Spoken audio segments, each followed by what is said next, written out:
It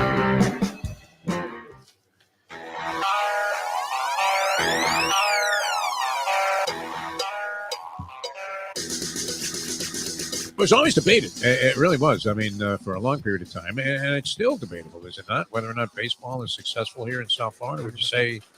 I mean, the only people so far that I think it's been really successful for were Laurie and Sampson. Yes. Who cashed in billions. Everybody else has left here kicking and screaming, have they not? The son-in-law and Pops, who, have went from buying Dayglow Jesus paintings to all of a sudden he's in the bidding at Sotheby's for a Van Gogh. Exactly. It's an original there, Jeff. Okay. The time. Wake up with Defo, joined by Lubie. Welcome to the Defo Show.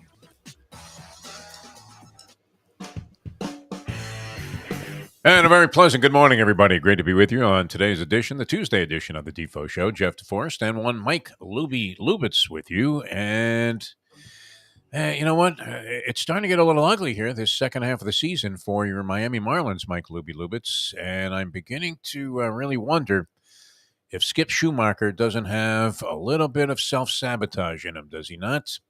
Did you see who came in and got crushed yesterday in his one inning of work? One Dylan Floro. Yeah. I don't want to pick on a Marlin guy because we didn't expect the Marlins to do anything. So, to sit here and lambaste Dylan Floro for being a putz every time he takes the mound. And it probably isn't every time, Lou, because his earned run average isn't astronomical. It's not good. But a reliever's ERA can balloon after one bad outing. You can go, a guy gets touched up for 5 runs in a third of an inning, and maybe he's pitched well in 6 previous games, but that ERA is going to just go up exponentially because of the fact that he's pitching in limited innings, and any damage that is done is enough to accelerate that number and put it into a stratosphere where you're thinking, wow, this guy sucks. But 3 runs yesterday in his one inning of work on 4 hits. Dylan Floro comes into the game. I happened to go upstairs for a second, go up, get something to eat. I came back down. They were making the pitching change. That's usually when I make my moves. And sure enough, there's Floro in the game. And you're like, what? You got to be kidding me. And before you know it, a 3-3 game was 6-3. So the Marlins now 0-4. They did what most bettors would have anticipated them to do, and that is they perpetuated their 3-game losing streak and turned it into 4 games. But the problem is they haven't won a game since they took the week off for the All-Star break, and that is becoming a little bit sketchy in terms of their prospects to make the postseason. Still projected. Is this second half of the season going to be such an enormous mountain to climb for the Marlins that, I mean, the projections are that they're only going to win like 83, 84 games, Lubie, after having this marvelous first half? What do you think? Are you starting to get a little skeptical about the chances of your Miami Marlins? I've always been skeptical. I have been happy to see them play this way, but their lineup isn't good, and Sarney can tell himself that they are. Like, a 5-run outburst is like a big thing for them. Like, teams score. Baseball is a different game, and this team doesn't have the punch, and Soler's gone to the fucking tank. Soler's their only big bat, and the dude, he's been on 20-something home runs for like a fucking month. Like, he went back to being the guy that he was last year. You have a rise. That's your whole lineup. You can't have one guy be your whole lineup. And he's won for his last 9. And he's not even a punch guy. He's a get on base and play 1960s baseball guy. Like, I like a rise, but he can't be your whole lineup. I mean, it's what they have a bad lineup. I know their average is this and this and that. No, you look up and down the lineup. It's not a major league fucking lineup. Like, it's like 2 or 3 dudes and then a bunch of guys. It isn't going to scare any of them formidable pitchers. That's for sure. It's just not. It's not. Do you think Kershaw's losing sleep when he thinks, oh, geez, the Marlins are in town? That's going to be a rough assignment. Is falling apart. Like, the bullpen was a strong suit that was saving their ass. The last 2 or 3 games, they've given away leads. Yeah, given away tight ball games late, which is what they were excelling at early in the year. Now it's only 4 games. We'll see if they can right the ship, but they finally played a good team, and the Orioles dismantled them. And then the Cardinals, who they dismantled before heading into the All-Star break, or nearing the All-Star break, they fell apart. It's sort of disheartening to see this. But look, they're still over 500. They're still in the playoff hunt. I'll give them some benefit of the doubt. I never guarantee they're making the playoffs. I just don't know what to do with this club, and I don't know how active they're going to be. The teams that win are active at the trade deadline. You never see them be active, and Kim Ang has made some moves that have sort of worked, but it's not like they were home runs. Nothing she's done has been a slam dunk outside of a rise. It doesn't seem like there's anything, speaking of rise, on the horizon. It doesn't seem like there's anything in the works. There's no discussion. It's not like we're all expecting the Heat to get Dame Lillard before the season starts. There's literally no anticipation about the Marlins around the trade deadline. I don't imagine that they're going to dump anybody. Do you think that they're in a position to trade people? I mean, they probably could trade Soler if they wanted to, because somebody's going to want a guy with a potentially powerful bat in their lineup, one of the contenders. I don't know what they would be able to reap back. Are they in a position where they could pacify the fans by getting prospects from another organization for some of the guys that actually were contributing this year? Because no matter what, I mean, even though the guy's hitting like 240 something, Soler's 23 homers still represents as much firepower as they have in their lineup by a long margin. You don't have anybody else that's even close to that. What happened to Jazz Chisholm, by the way? When did he disappear again? He's injured again? Yeah. He's hurt again, yeah. He played 2 games and got hurt again. All right. It's supposed to be 10 days. He said he'll be back in 10 days. And most baseball people are like, yeah, knowing him is going to be a month to 2 months. Cinderella evaporating early as we unfold the second half of the season here. But let's hope they can get things going in the right direction there. Started out on the road in a pretty tough spot. The Orioles were hot going into the break. They've been hot all season long. Still one of the giant surprises in Major League Baseball this year, the Baltimore Orioles. I don't know that people anticipated them doing much. So I don't know that there's any disgrace in losing that 3-game series to the Orioles. You would like to have salvaged one. But then to come in there in a fairly lame effort, triggered by the insertion into the ballgame of one Dylan Floro last night. And the Marlins end up on the losing side and now have lost 4 in a row to start the second half. I guess they're already into the second half of the season, slightly over. What have they played, like 90 games or something? And we'll see. Maybe this evaporates, or do we already put a ring around whatever the starting date is for Dolphins training camp, Louie? What do you think? Do we just go ahead and divert our attention elsewhere and hope to come back to this in late August and say, wow, look at that, still in the race for the wild card? That's sort of getting there. It's hard to talk Marlins baseball if they're losing. Phillies are coming on. That's unfortunate for the Marlins also. Yeah, Phillies are coming on 7-3 in their last 10.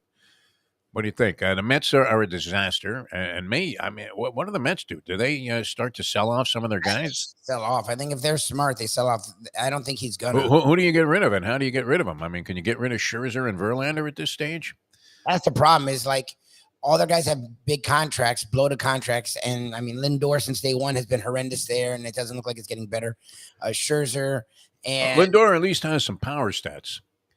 And his average went from like Mendoza line to like 239 or something like that. So he had to be at least coming on a little bit towards the tail end of the first half of the season, Francisco Lindor. Yeah. But you'd have to say he's been a complete failure and bust as a member of the New York Mets. And then Scherzer, what can you get for Scherzer? Verlander's back to being hurt all the time guy. What can you get for him? Like I would try and sell off. I just don't know what you're going to get for any of their pieces. Like, it's like they have a whole box full, and this happened to me when I was vending at Shea, of cracked Mets bobblehead dolls. and you were hoping that nobody opened the box. You know, you would stuff them back in a box. You would notice that, where the spring was missing on one of the bobbleheads. Was that the first thing to go on the bobblehead, the spring? No, it's like naturally. You drop it on the floor, and the minute you do, it shatters. Where are these things made? Do they even say? I don't know. I don't think it's China. Let me look at my Schnelly bobblehead here, which I got from the auction man, the Jaybird. Found one of these somewhere, and I used to have 2 of them. I use these to ward off the gremlins on remotes, and it's been sitting on the desk here, and we've had fairly good success getting on the air with the streaming show. It does not say, well, wait, maybe it does. Made in China. There you go, Lubie. All of these. Is there another location where bobblehead dolls are made? Are they all made in China? What do you think? Yeah. Porcelain, China. I mean, is that it? Yes. Taiwan, Guam. Where else could you be making bobblehead dolls? But yeah, you'd have a whole box load of, and they came in individual boxes, but you had a box load. I don't know. I think they came like 20 to a box, and you just open them just to check it, and you'd see like everyone was broken, but you had no choice but to go out there and try and unload them to the unsuspecting public. Not that I would ever perpetuate a fraud. No, that is fraud. No, I didn't do that. Sounded good though, didn't it? I was going to say, I can see you doing it. Yeah, it's fine. Oh my God, you broke it already? Wow. Hey, little Johnny, I tell you what, you break it, it's yours. Yeah, exactly. Doesn't even touch it. Yeah, hey, I'm not taking that back. What are you talking about? That's $1.50. Come on, Dad. Fork it over. It was a pain in the ass when they had the fitted caps. Can you imagine? You were buying a fitted cap with an embroidered Mets logo on it. Embroidered, not something, the schmucky thing that they just stuck on there. And it was, the material that the Mets actually used in the hats that they wore on the field, $1.50, Lubie. And people used to bitch about it. It's like 30. What? $1.50? What, are you out of your mind? It's like, I don't make the prices. I'm 16 years old. I'm just walking around schwitzing here, trying to not squeeze zits while I'm selling you these souvenirs. It's 130 degrees outside. The Mets are down by 6. Just fork over to $1.50. That's worth it. Imagine what these hats would be going for today. Embroidered, fitted caps. Yeah, fitted caps like 30 something. You'd have to pass them down the aisle, right? And the kid would try it on. So the guy might be in the middle of the aisle. There was no way to avoid this. And everybody was very polite about this. They would keep watching a game and pass it down, right? Have you seen this? You don't see much in the way of cooperation with vendors anymore, do you? You have less and less in the aisle vending and sales taking place. But would you agree, Lubie, that the common trend now is to actually go to the concession stands and miss like 3 innings to go and buy like a $9 Coke? Because you don't see guys coming down the aisle with sodas, do you? Do you ever see a guy coming down with a tray of sodas already in cups with the little plastic wrapper on the top? No. Hot dogs. Do you see a lot of hot dog guys in the aisles at ball games? I think it's really thinned out. I don't even recall. I mean, you'd have beer guys coming up and down. The guy with the elephant hat. I'm talking about here in Miami. Beer, peanuts, and I think they still do cotton candy. Cotton candy. Who's buying cotton candy at a ball game? I think it's the stupidest thing, but kids. What a fucking waste that is. Yeah, I feel like those are the 3 things you still see them walking around and screaming for. Yeah, and they're charging an exorbitant amount of money for cotton candy. How could you have the nerve, literally, to charge some little kid $7 for a cotton candy? $7. I remember I was at a Marlin Yankee game, and some poor little kid about the 8th inning finally was buying the last tired-looking cotton candy off this guy. A little, they come like a little thing, a tray that they're carrying them on, and they're stuck in there. Yep. Guy had like 1 left, all right? He's got to get rid of it. Now, the vendor doesn't set the prices. He's got to collect whatever it is because he's coming back. He's going to be responsible for it. If they give you 20 cotton candies and they're $7 a pop, you better come back with like $140. Yeah. All right. And if you don't, if you're short, you have to pay for it. Yeah. So, the guy's got to charge what he's got to charge. It's not his fault. I mean, you're torturing the messenger if you're sitting there complaining to some poor schmo about the price. But $7 for cotton candy, and the kid had a 5. Little kid, like 5 years old. I don't know. He's hey, can I have one, please? Yes, I'd like that one. And guy gives it to him. The kid gives him the 5, and the guy goes, it's $7. Now the kid's got to go crawling back to his mother. I mean, what nerve, right? They should just let you pay whatever you think it's worth when it comes to cotton candy. And ask her for another deuce. Exactly. And she's like, what? Now the kid's in the middle of this thing. He starts crying. The vendor's, all upset because he's wasting time in this argument about the price. And the woman is not happy because she just spent $7 on a cotton candy, which, you talk about melting in your mouth. It literally disintegrates as soon as you take a bite of it. It's a sugar air. Cotton candy is the stupidest thing. Dumbest fucking thing ever, right? I mean, it's fun watching a guy make it and swirling around. But other than that, when you buy one and you actually say, hey, and even if you pull it off the thing, it still sucks. When was the last time you had a cotton candy, Louie? A few years ago. We had some carnival or something. I don't know. Rip-off. A few years ago. Oh, yeah, for sure. Are you kidding? Rip-off. It was probably invented by Republicans, no? Cotton candy. Looks like it has a lot of substance, but in reality, there's nothing there. It's nothing but air. It's incredible. All right, so the Marlins go down. Dylan Flora, the villain, once again. Dylan the villain. Now we're going to name this guy. I'm sure he's a really nice guy. I don't even mean to be disparaging about it. And look, he's a pro baseball player. He's obviously way better than I am or you are, Lubie. accomplished a lot in his lifetime. Maybe he straightens it out, but it just seems like, and I have bad luck with certain players. We've mentioned a few of them in the past. Kyle Korver, never saw him make a shot. And Dylan Floro, I never, ever tune into a Marlin game that he is a part of where he isn't getting shelled. My dad just literally He should just come in with like a little army helmet on, no? Like mortar shots are being fired. Boom! Right? They're like, whoa, look at that. In the gap again. That's incredible. This guy hasn't had a hit in 3 weeks. Flora comes into the game. Here's a nice meatball. That slider right over the plate, not a very effective pitch. It goes about 88 miles an hour and just curves right in there into the middle of the plate. There's one hit hard into the gap there, and that's going to bring home two. Ugliness. Ugliness. All right, well, a lot of things we have to figure out today on the show, Lubie. Not the least of which is who will win the Open, the British Open. And I have my pool, and it looks almost impossible. I may pass on this thing because I can't figure it out. I don't know who we go with. Cam Smith is the defending champion. What are the odds that he goes back-to-back? You would think Blutarski, no? 0.0, too much competition on a professional golf tour to go back-to-back. How many times do you see a defending champion anymore in a major where the Masters champion comes back? I guess Koepka was threatening to do that before he, A, suffered some injuries, and then B, defected to the Live Tour, although most people would consider him a factor in any major, especially after he established that he can still win them in spite of the fact that he doesn't have to care anymore about competition because he's getting $100 million of Saudi blood money. They never put that in the encapsulation of a guy's chances, do they? They say, well, in majors, he's 9 out of the last 20 in top 10 finishes. They don't mention blood money from the Saudis. No. Never comes up. Unreal. Is Congress really going to be able to do anything about that? I mean, the threat that they're going to put, what is it, a 501c? Is that the designation for a charitable organization, a business that's making gobs of money that wants to hide behind something? A 501c.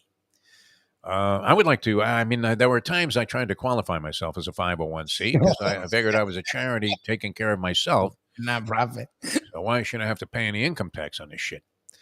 I don't know that they're going to be able to do anything to deter that from taking place. What is ultimately going to be the resolution to all this? Is there going to be one tour again, the PGA Tour, and that's going to be it? Does the Live Tour continue to try to prosper in spite of the fact that nobody gives a flying one about their results? Wait, so would the Saudis own all of them, but then the Saudis will own everything, yeah. Yeah, well, I don't see them keeping it separate. Why would they? That would be weird. They would just be throwing money down the toilet. Would it be sort of an embarrassment if they, threw in the towel on the Live Tour and said, we were only kidding? I feel like that's what they're doing. Isn't that what they're doing? I don't know what the plan is. I thought that's what they're doing. I thought they're saying, we had to pay the CW and no one's still fucking watching. This was a fucking waste. Who plays well in these Rube Goldberg cockamamie courses that they have in Europe? That would be the question. You would think that the nondescript European schmenk would be a huge factor in these, but I think most of the guys that we consider to be worthy of having a shot to win this thing among the nondescript European schmenks, talking about the Westhazens and the Ian Poulters and the Patty Harringtons and all of these different guys. Ernie Els, easy Ernie's not winning this thing. He's like 1,000-1. Although, every now and then in the British Open, because it's so weird, and because you don't have to play real golf, you have to kind of adjust your game into almost being a hacker. You do have occasionally really old guys like a Tom Watson or a Greg Norman. They will be prominent all the way into the third day of the tournament. This isn't a Freddie Couples thing where he's, leading after 8 holes. And everybody's like, wow, Freddie can still play. Can you believe it? And eventually he fades into Tyson territory, Bolivian, and, finishes off the board. But or if he finishes at all, where do we go in this one, Lubie? Do you have any ideas? I mean, you have enough golf knowledge to kind of weigh in. Now, here are some of the guys. It's the usual suspects that are always named by all of these golf handicappers that you have on various online sites. So I was perusing CBS Sportsline, which I use as my first source of information about stuff that happened last night. They have a pretty good collection of scores and facts and stories, although they don't really embellish the stories as well as you would find in most newspapers. But who gets the newspaper? Only me, right? Tommy Fleetwood Mac. Do we use him? Tommy Fleetwood Mac. He's been decent lately. He never wins. I don't think I doubt he would have 0 majors. I think I can go with that as a stated fact. 0 majors, Tommy Fleetwood. Does he ever win in the United States? This thing is in Europe, but has he ever won a PGA event? I don't think so. I want to say no to that also. Tommy Fleetwood. He's always prominent, though, and he's easy to pick out because he's got the stupid haircut. How are you on the PGA Tour? I mean, every guy has his own individual barber, I think, and Tommy Fleetwood is walking around. It was one thing if you were Miguel Angel Jimenez and you had the little ponytail. That was kind of cool, wasn't it? And he turns out to be a great guy. He's one of these guys that just, realizes, hey, I'm hitting a ball with a stick. I'm living a great life. He's driving, fancy cars. He's got babes. He's in his 60s, I think, or 50s, and just having himself a grand old time. Tommy Fleetwood, though, 3 top 5s in the last 2 years of majors. So, Yep. Out of the last 8 majors, he's been in the top 5 3 times. Is that enough of a credential for you to sit there and go, okay, I'm going to go ahead and take a shot on this guy? He is another one that every time I've used him in the golf pools, you look on opening day and, Tommy Fleetwood, wow, he ran into a little trouble on 3. Like, a little trouble on 3, 6 over, this asshole. 6 over. But he has been prominent in majors, prominent enough to have 3 top 5s. I'm a little reluctant to use him. Jordan Spieth. I've been losing with Spieth the last 10 times I've played in these pools. Jordan Spieth. I like Spieth. I don't know. Is he one of those guys that didn't really fulfill his potential? You were talking about this the other day, Lubie, where everybody thought that he was going to be the second coming. Maybe a rival of Tiger Woods, and it looked like that was going to be the case for a while. And he was a great story. He was the all-American boy. He looked the part. Loved his parents. He loved God. He loved Ron DeSantis. He loved everything. Ron DeSantis. Ron DeSantis. It's great seeing DeSantis scrambling for par a little bit right now, isn't it? With his $20 million, his pompous asshole. It's incredible, isn't it? It's a joke. No one likes him. They don't like him in Florida. In Florida, he's losing to Trump. It's like, okay. That is a great question, though, about American politics today. Other countries must be howling with laughter, where Trump is the leading candidate of one of the 2 parties in American politics to run for president again while under siege. 5. It's like, is it 4 or 5 investigations? Like real investigations? Like I think there's like 4 or 5 going on. This Georgia woman is eventually going to file the charge against him because I don't know that there's a bigger slam dunk case to you than that one.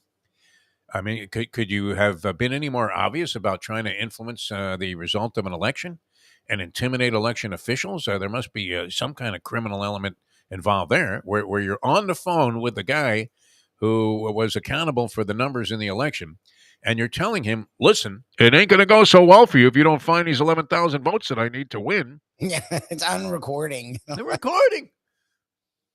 What are these people looking at? It's incredible. When is somebody going to start screaming? Our friend Sheldon G mentioned this on social media the other day. When are people just going to start screaming, what the fuck are you thinking? This guy's on tape, intimidating, trying to intimidate Zelensky, for God's sake. Well, if you could find something on Hunter Biden, I might be able to get you that federal aid that you're looking for. I mean, just absolutely insufferable when it comes to these sort of things. And, consistently putting it out there on tape. I mean, does he not know that he's being recorded? Worst rat in the world, Lubie. Worst rat in the world, the telephone. And everything that this guy's saying is recorded. And then after it's over, and everybody hears it for themselves and it's obvious what's going on, then the answer is woman, what woman? He really uses the woman, what woman defense, more so than even I have in my lifetime. But he does it. Well, I guess you supposedly were found with a woman. So dead to rights, man. I'm in bed with another woman. I was going to say, because they literally have evidence against him, and he still will say, woman, what woman. I thought you were out of town, sweetheart. Oh, you got back early? Oh, my God. I was an asshole. What can you do? I really was. I mean, I've been thinking about this on my walk of life. What an asshole I was. In that regard, anyway. I try to be a decent guy, but, and when it comes to affairs of the heart, who is really? Is it every man for himself, every woman for herself? Yeah, no, it's perfect. I mean, either sex, when you get tired of someone, you do stupid shit. That's just sort of how it is.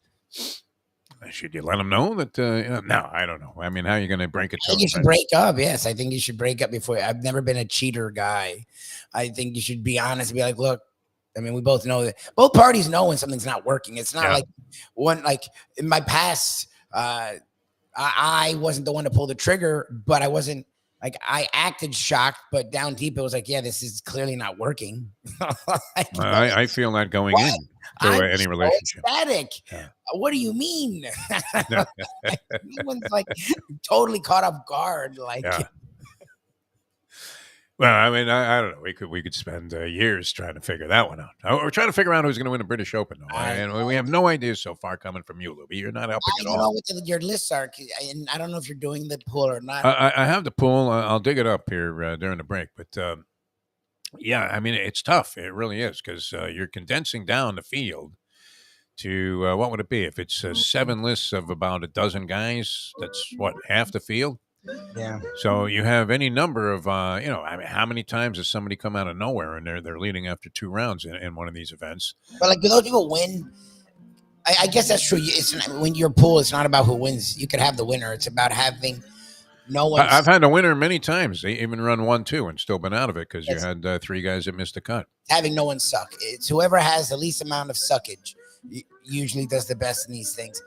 I feel like DJ. I feel like Koepka. I guess Scheffler. If you're not betting 1-on-1, then Scheffler, you would have to make a choice. Now, would you use Rory McIlroy, who just won the Scottish Open, over Scheffler in this spot? Feels like he's figuring it out a little bit. Like he's been good lately. How about your man Ricky Fowler? Would you throw him in there off a hot streak, or does he, bounce off of that big effort in the Travelers and end up off the board here? What do you think? No, Ricky Fowler. You going against Ricky Fowler? You love Fowler. I did. He let me down literally every tournament. For like every time you play him, he's Dylan Floro. Oh, he's 100% Floro. Does Schumacher call down to the bullpen and go, Dylan fucking Floro? That's all I got. Floro. What about Mel Jr.? Mel Sr.'s rolling over in his grave. Is Mel Stottlemyre Sr. dead? I want to say yes to that. Mel Stottlemyre? Dead? Got to be dead, no? I don't think so. I don't want to kill him off. The father of Mel Stottlemyre Jr., obviously. And the Marlins pitching coach who, doesn't look anything like Mel Stottlemyre looked like a real mild-mannered reporter. Yeah. 3 years ago, yes. He's been passed, or 2019, so 4 years. He's been passed. Does it have his lifetime record in there? Mel Stottlemyre? I love Mel Stottlemyre. As a pitcher, as a pitching coach? As a pitcher, Mel Stottlemyre. Oh, probably. Not Junior. Talking about the old man here. Who's a great Yankee and very well respected. Was he a Yankee when the Yankees sucked? He was 164 and 139. He had a sub-3 ERA, which is sub-3 for his career? 2.97. Wow. You pay for the Yankees, I think, when they were horrendous, 64 to 74. Well, they must have won then. 64 to 74. 64 to 74. The Yankees, what were they back then? That wasn't the Horace Clark year. He won. Oh, yeah. Yeah. All of his championships came as a coach. Oh, yeah? Okay. 5 World Series championships from 86, 96, 98 to 2000. Because remember, he coached with the Mets, he coached with the Astros, Yankees, and Mariners. Mel Jr., though, looks nothing like the old man in appearance and or, sort of persona. Mel Stottlemyre, was, sort of like the stick, Gene Michael, right? Just a thin guy that came in there, pitched very doggedly. It was a very reliable Yankee starter. I thought he had a bigger upside record, so he must have been on some really shitty Yankee teams. Like this year's Yankee team, who they lose last night. Ohtani, number 35. How about that, Lubie? Are you still inclined to trade Ohtani? Oh, yeah. If you're the Angels, can you do that? Can you really trade the greatest player maybe in baseball history, at least in terms of one season? If you're not with him, I mean, look, I don't know. To me, I think it's look. I'm not Mr. Pride guy. Like, I'm not too prideful to do anything. I'm about what makes. Don't you have to be practical? You're right. Yeah, what makes if you can get a haul, if you know he's not. But that's the thing. Like, if you don't trade him, does that mean he's staying there? So it doesn't sound like he wants to stay there. Well, they're not winning. Why would he stay? You only stay for the money, but everywhere else, it's not basketball. You can make the same or more somewhere else and win. So why would he? And I get it. You're not guaranteed to win. Getting paid doesn't mean you're going to win. I get it. But if you go somewhere that's already winning and they pay you, You would think you have a better chance of winning than this organization that you haven't won the entire time you've been there. Yeah. If he leave, like there's this. I think the Angels might be operating under a curse. I covered the Angels for many years. Not exclusively. I kind of went back and forth. Whoever was at home, we would cover either the Angels or the Dodger games. When I was working at the Ontario Daily Distort, also known as the Daily Report, also known as Yesterday's News Tomorrow. It's a good job, though. I enjoyed it immensely. And, it was great because you had the freedom. You had some responsibility, right? We'd have to go out there, write the feature on Anthony Munoz playing for the local high school there. And once that was, put to bed, it was like, okay, what are you going to do tonight? Like, go down and cover the Angels game. So it was great. And I just kind of made it. There were a couple of guys in the sports department. I think we had 4 guys all together in the sports department. We had an editor that was pretty much of a shot fighter. The sports editor was a guy named Jim Bryant.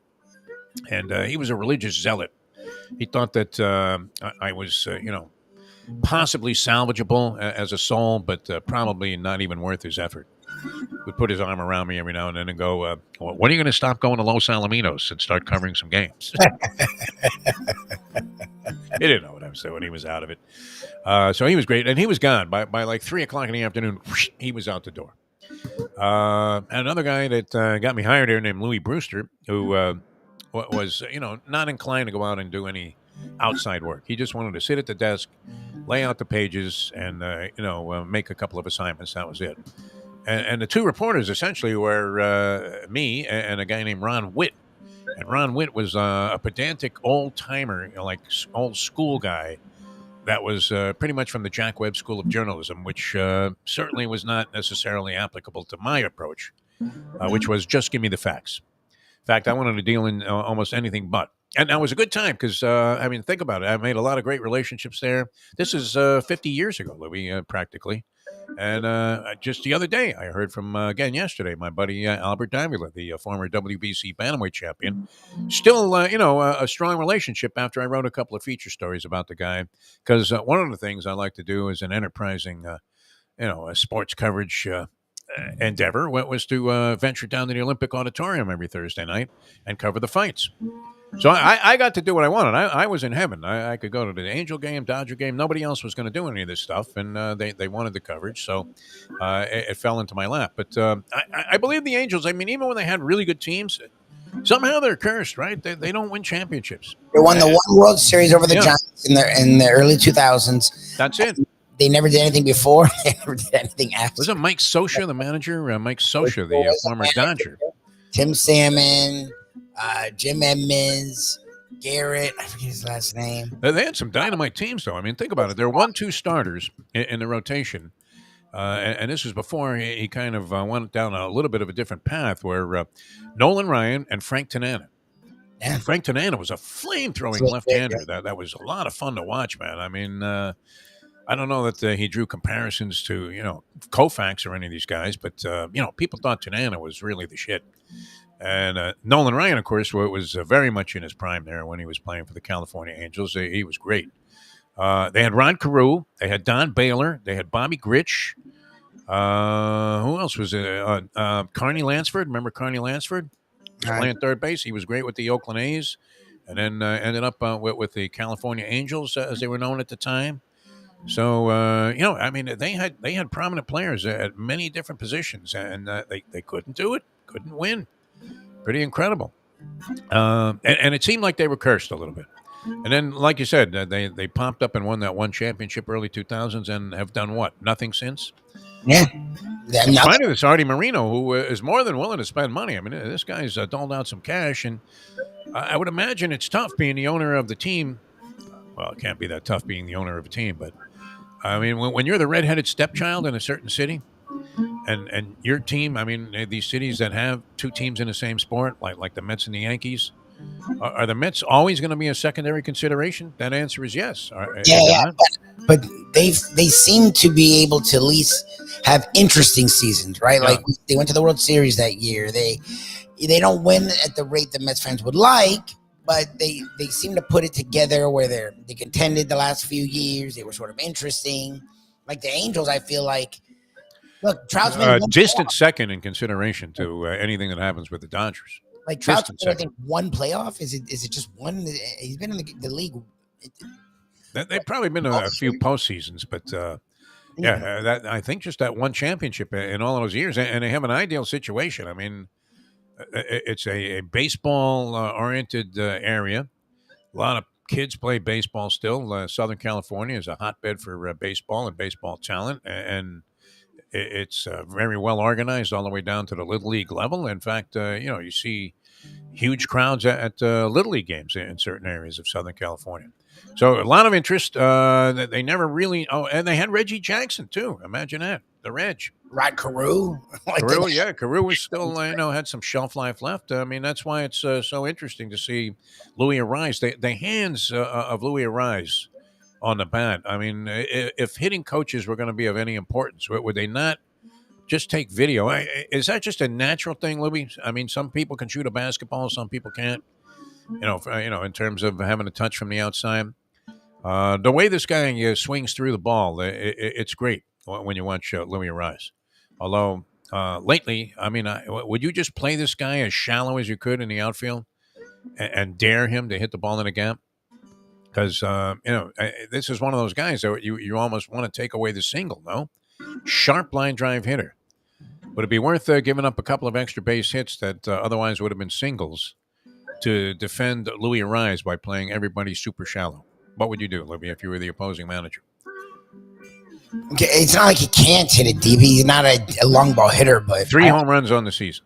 But that doesn't mean he hasn't hit it to like the warning track or he hasn't hit the gaps. Like I don't know how you play him. I play him straight up, and it is what it is. I mean, the guy. If you gave him the gaps, could he drive the ball, and would he be enough of a place hitter?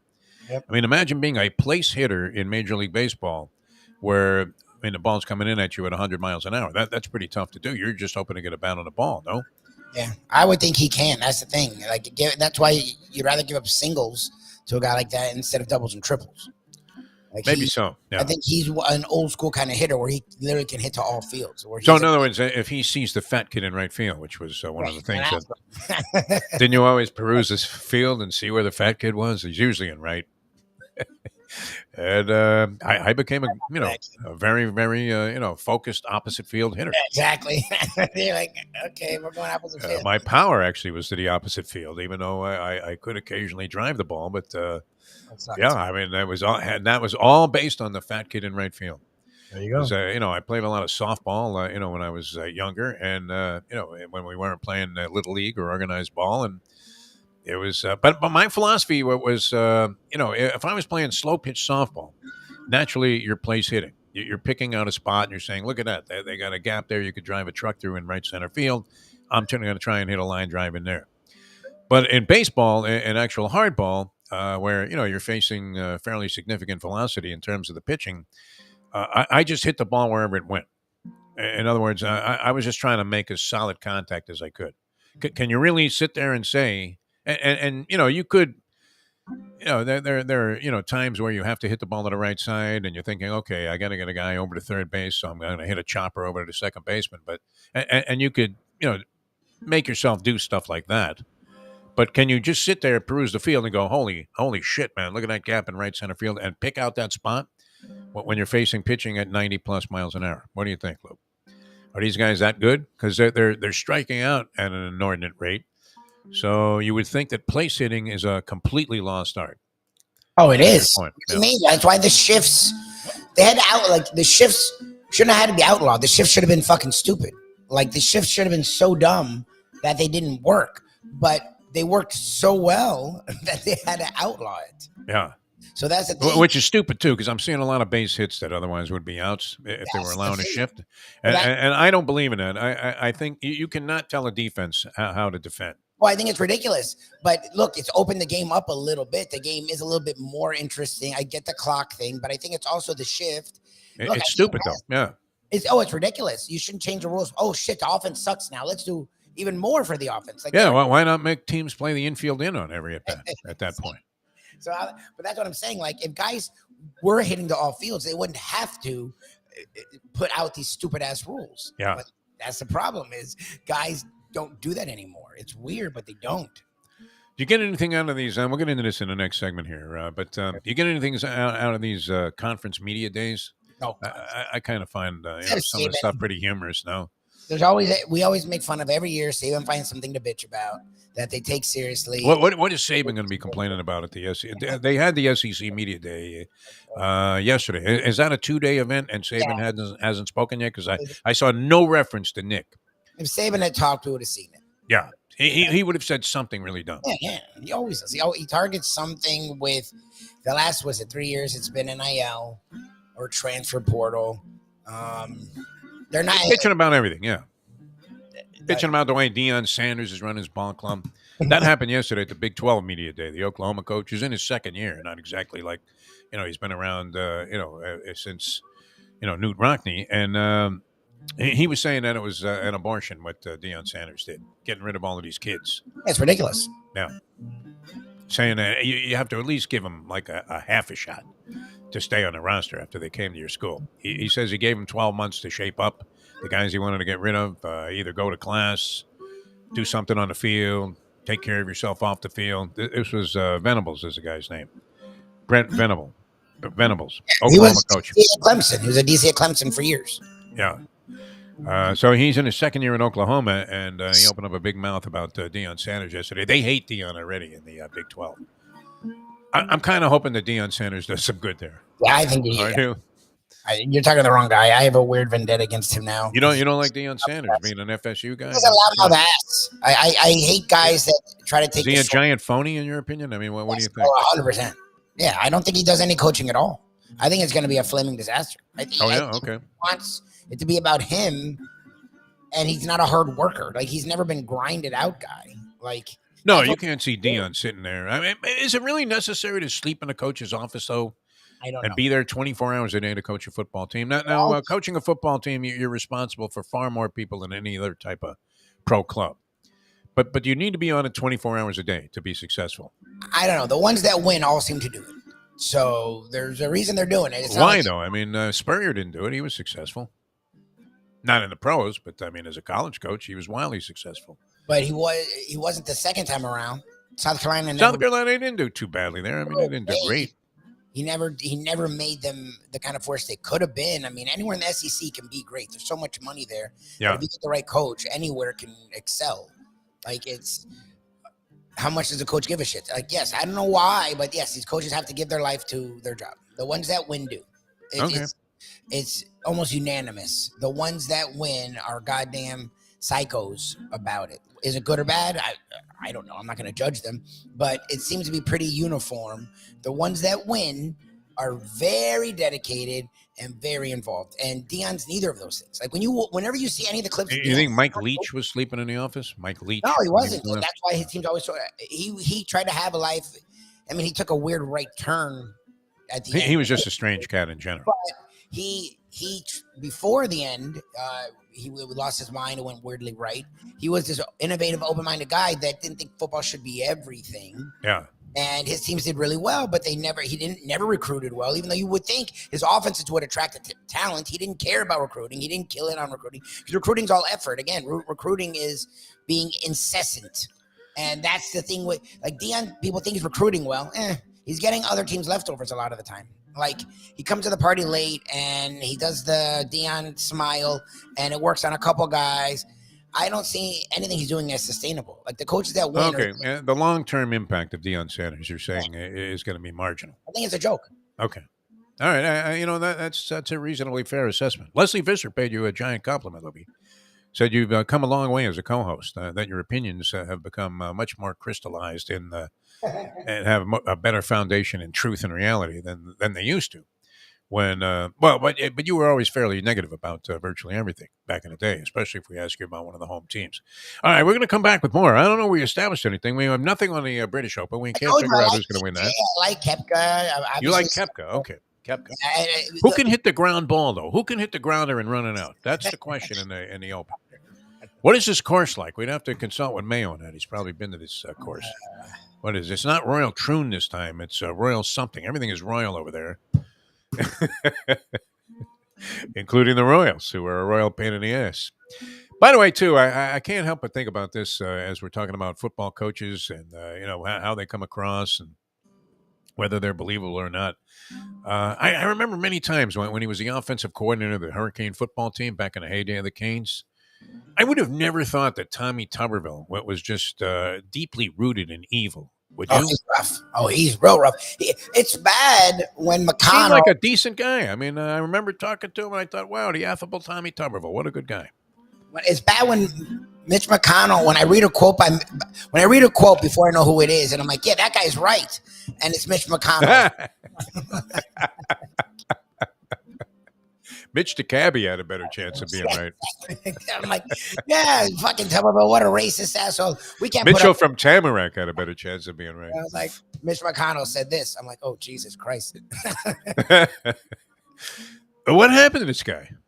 I don't know. How did he get elected to the U.S. Senate? Are you kidding me? Did you know he was that Alabama? Like, he's supposedly from Alabama. He coached everywhere. He coached at UM. He's coached everywhere. Like, I didn't know he was Mr. I could see that. Yeah, I mean, I seem to recall maybe a little bit of an Alabama, sort of, what would it be? Twang, drawl, something. Yeah. Some kind of hillbilly, accent. I mean, it wasn't overwhelming. He could have been from Cleveland just as easily. But if you told me, yeah, he's from Alabama, you could say, yeah, I kind of sensed that in his voice. I never sensed that this guy was a complete asshole, though. Did you, Lubie? I mean, and then on top of that, a big enough asshole to get elected, which I guess is commonplace now in American politics. Where the bigger the jerk you are. I mean, look at what's going on here. It's insane with this Matt Getz and all of this other stuff that's happening. But Tuberville seems to be the worst of them all. Well, he's just a racist. He's My God, why doesn't he just put a sheet on his head and shape it into a cone? I think he probably has. But if you asked me about Tommy Tuberville years ago when he was coaching at the University of Miami, I would have said, oh, yeah, great guy. Seems like a really good guy. Had a really smoking hot wife, too. That was the other thing at the time. I don't know if you're still with her, but she was, When he coached at Auburn and they were undefeated that year and the SEC wasn't this mighty force, so he actually got left out of the title. What was it, USC and LSU or something? Yeah. Jason Campbell was their quarterback. He was like beloved. I mean, these coaches are really good at hiding who they are. When did this, this evil person emerge?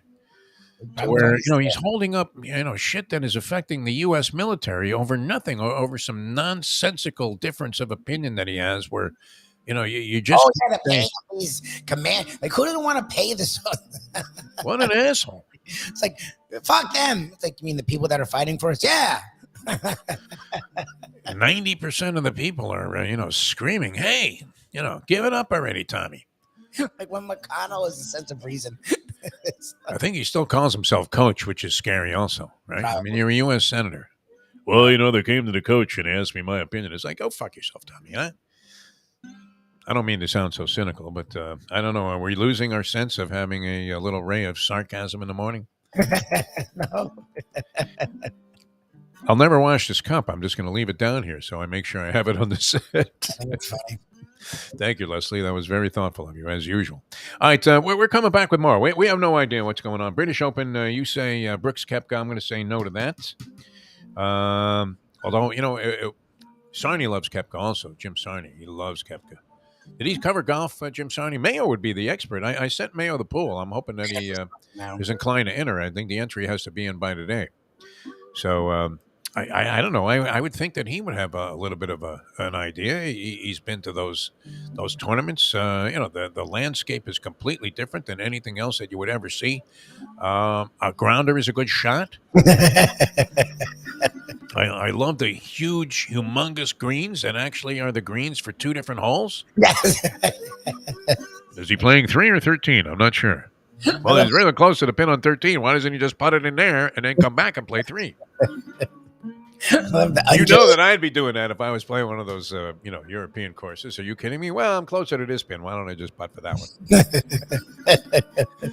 And then they got all of that undulation on the greens, the bunkers. I'm hoping that the bunkers are more severe than they were. I don't know. Where did they play last year? I like the ones where you need to climb out on a rope ladder. Like there's no way out of the bunker. How do they ever get their shots out of there? Right, going into the bunker, there's this like this little barrier, and coming out of it, literally, it looks like something that you would have thrown troops into in World War II. It's like sand dunes in the middle of Iraq. It's like straight up. Straight up. What the fuck? Yeah, give me a wedge. Exactly. Only Mickelson could get out of that shit, right? Because he's capable of hitting the ball straight up in the air. Exactly. Like a fungo bat where he's trying to hit the pop-up to the catcher at the end of the infield workout. That was always my favorite thing about catching. A guy would hit you a pop-up there, and I got it.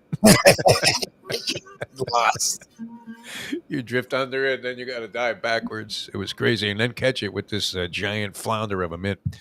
We're coming back with more in a moment here on the Defo Show. We established nothing again, right? I did what? I cried about Dylan Floro.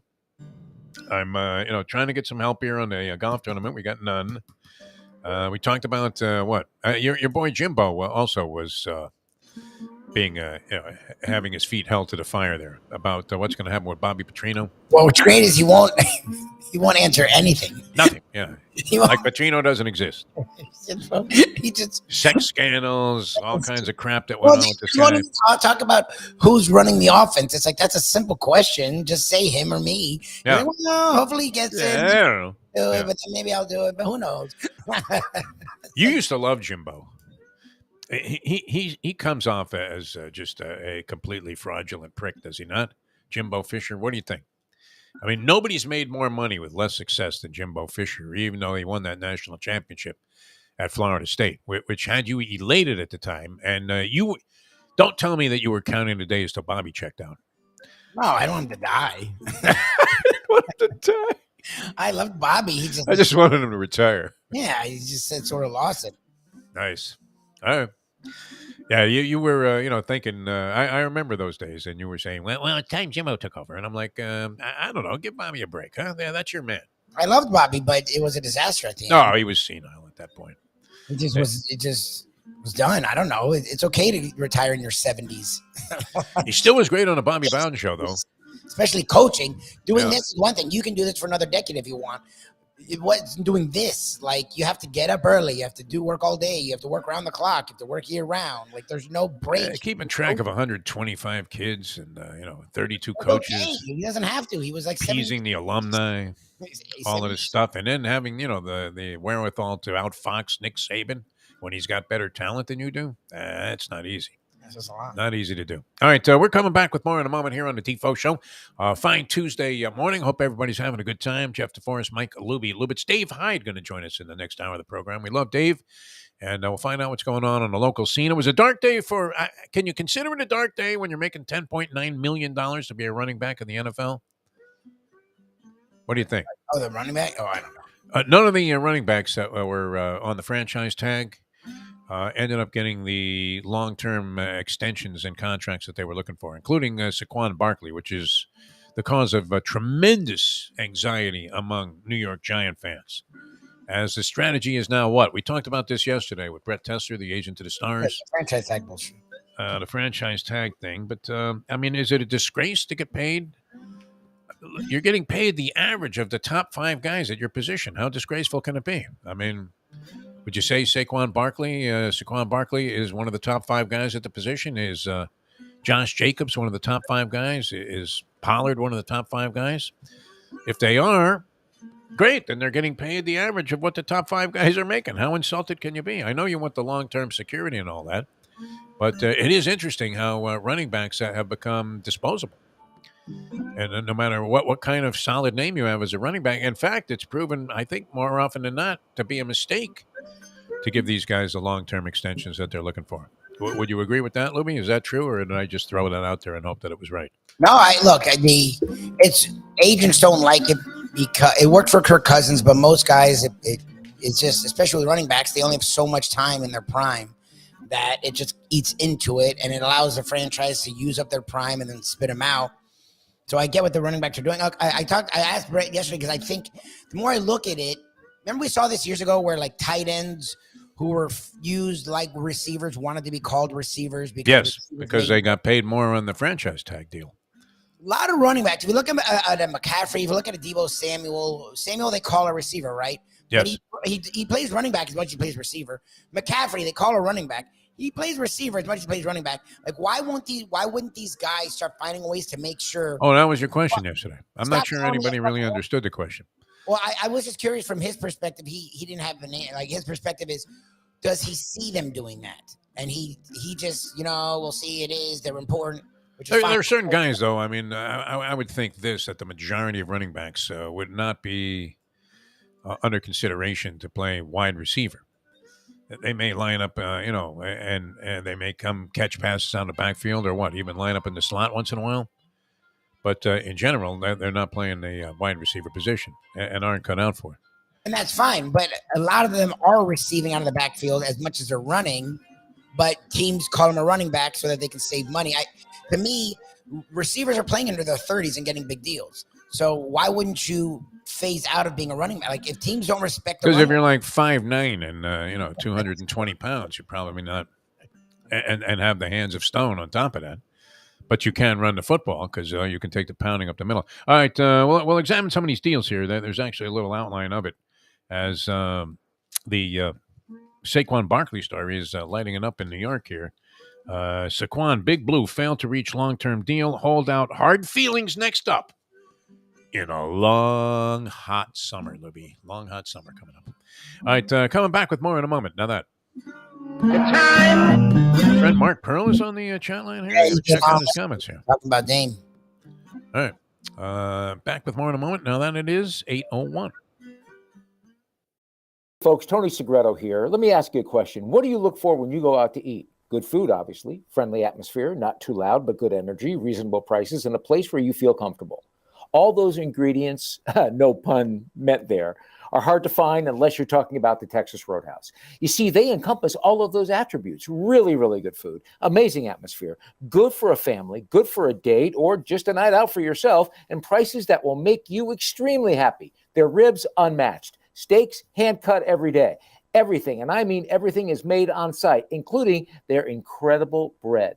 It's the one day, folks, that you can forget about low-carb diets. Trust me when I tell you, Texas Roadhouse, your restaurant, your destination when you say, where should we go and eat tonight? From the newly renovated sports bar to the beautiful bayside views captured at the Tiki Bar, Jimmy Johnson's Big Chill has it all. Located at mile marker 104, the Big Chill also offers waterfront dining while experiencing breathtaking sunset views of the Florida Keys. It's simply the hottest spot in the Keys to cool off. That's Jimmy Johnson's Big Chill at mile marker 104 in Key Largo. For more information, call today at 305-453-9066. Recently, we realized it's not just hurricane season that can hurt us. Any time of year, things can happen to your home or business. And the insurance company can be your friend, but they also can be your enemy. Horizon Public Adjusters, Justina Testa, are here for you to help this process go so much easier. Before you call the insurance company, call Horizon Public Adjusters and Justina Testa at 954-809-8752.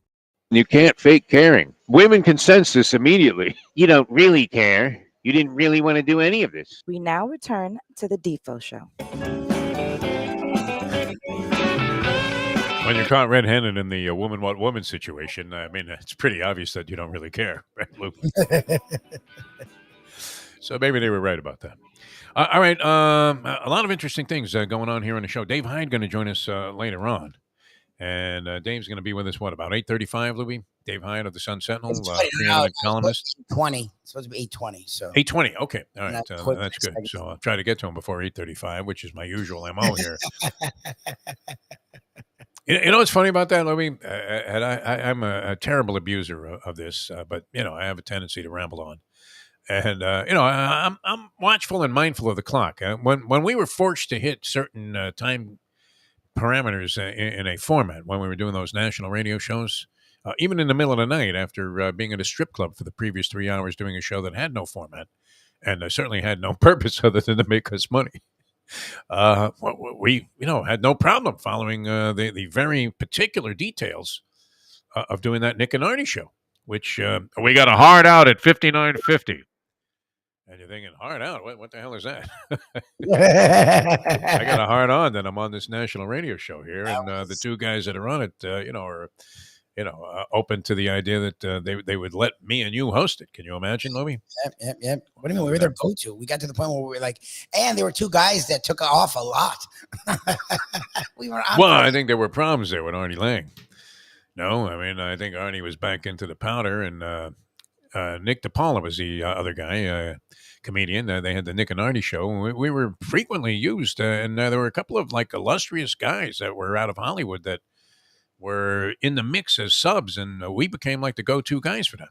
Yes. So obviously, we had the ability to hit a format because they would not allow you to butcher the format in that type of program. I mean, if you had 11-minute segments, they better be 11 minutes, and we were okay with that. It's not impossible, but I've noticed this though when I've been guesting on other people's programs, that I get a little upset if they don't get to me at the prescribed time, right? Because you're thinking, shoot, okay, I could brush my teeth now, and then I'll be out the door here. I'll do these 10 minutes, and then with the guys in Vancouver, and then it's over. But you don't want to be sitting there for like a half an hour waiting to get on. Nope. While the guy schlubbers on and on and on and on and on. And so I've become more conscious of that because I was thinking about that the other day, how much I despise it when it happens to me. So, we'll try and be more considerate of the people and the timing of the guests here on the program. It depends. I don't know. Does it depend who it is? No. Some people, you're thinking they don't mind. And every now and then you just get lost. And you're thinking, oh, shit.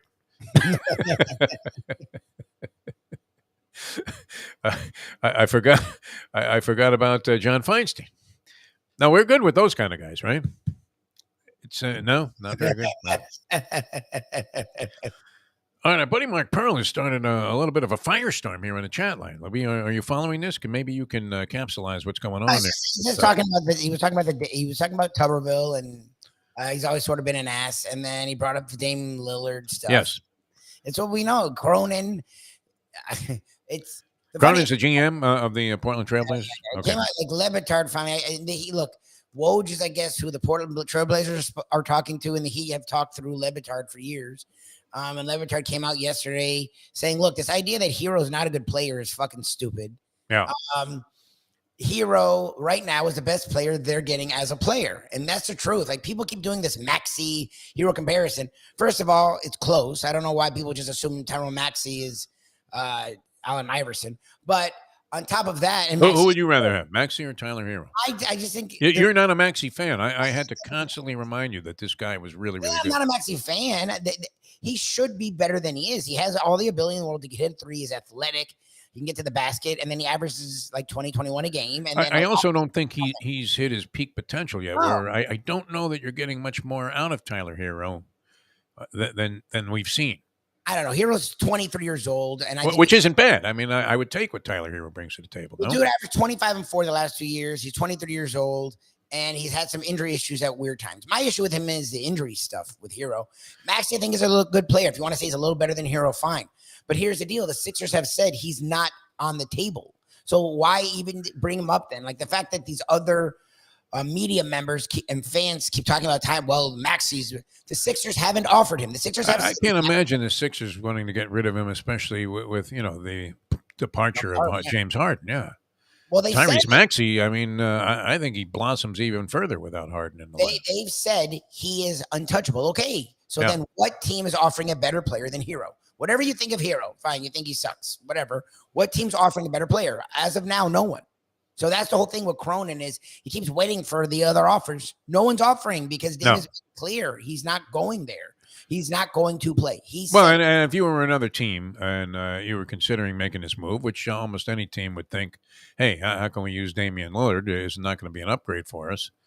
But if you knew, I mean, just straight up that this guy doesn't want to come to your team, and the NBA being what it is, where the players pretty much have control, it's not like you can resign yourself to the idea, well, I didn't get everything I wanted, but I'm out of where the place I didn't want to be. And I went to a decent team. Let's say you went to a Philadelphia or Boston, just for example. I mean, it shouldn't be overwhelmingly upset that you didn't make it to Miami and the Heat and your buddies. But, that doesn't work that way in the NBA. So if you're going to make a guy miserable and he's not going to be happy somewhere, why would you want to deal for him if you were the front office of one of these NBA teams, knowing that the players are pretty much in complete control of what their future destinations are going to be? Well, and on top of that, from the Dame standpoint, let's say Dame Certain guys are. didn't mind going to like 4 or 5 teams, right? But here's the deal: if the Blazers have already lied to him, then if he opens it up a crack, they're gonna. It feels to me like they would take full advantage. Say, "Oh, you don't mind going to these 4? Then you don't mind going to these 8." They've lied to him at every turn. The last 3 years, every time he said they had a conversation and they promised him something, they did the total opposite. So at this point, he doesn't trust them. So if he doesn't trust them, he's like, "Look, I'm giving you one team, and that's it. I don't trust you. You don't have my best interest at heart, and that's fine. I don't have yours anymore. I'm not. I don't want to be a part of your franchise. I'm okay if you look for a good package from this one team. I'm not in a rush. Take as long as you want. I don't give a shit. But I'm not going to. If you trade me anywhere else, I will not be suiting up in their uniform."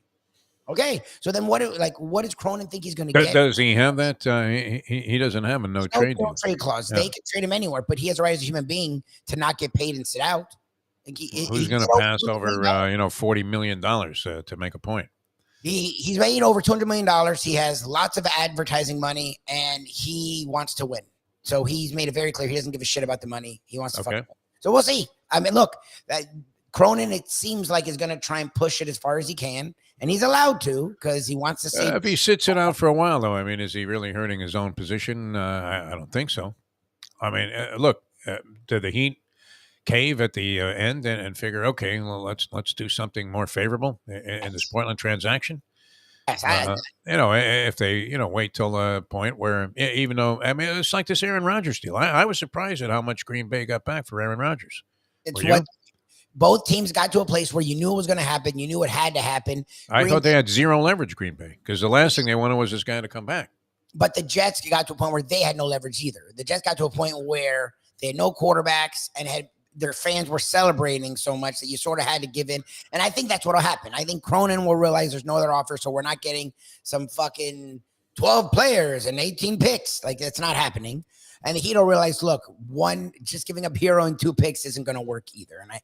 And I think, look, it's like what Tesla always talked about with the NFL. Until money's involved, nothing happens. Until camp is really here, there's really nothing for anyone to do. It's absolutely necessary. Yes. That's what you notice. We've stopped talking about it. Pearl brought it up. So it seems like, it's happening. No, Mike Pearl, I think, has Cronin's phone tapped because he says that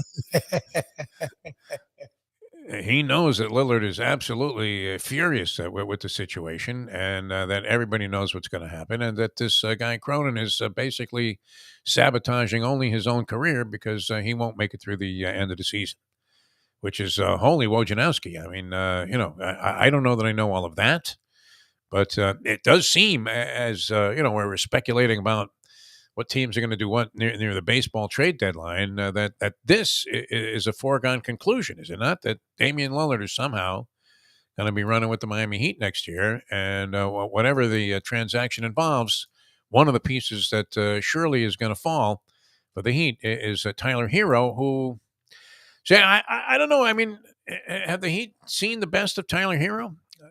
Has he demonstrated his problem for me? I mean, it's not the injuries. I mean, obviously you'd like to see the guy in the lineup, but I don't know that he's so much injury prone.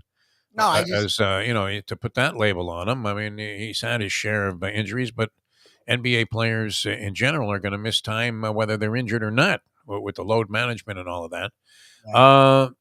I just, the inconsistency where he'll have 31 one night and then score 5 on 1 of 6 shooting the following night and kind of disappear from the action. Look, and he doesn't do that all the time, but he does it enough to be, the source of concern, no? That this is the kind of player he is, that he's really not ever quite going to be, even though with his 6th Man of the Year award and, all of the clutch shots that he's made, and you have visions of him, making that sneer face as he, buries a team with a key 3-pointer at the end of the game. But with all of that, still, you don't always know that you can rely on him. Is that a fair statement? No, it's true. But the thing is, again, I along with a lot of people, forgot he's only 23. So he can get better. I do not think we've seen the most of him.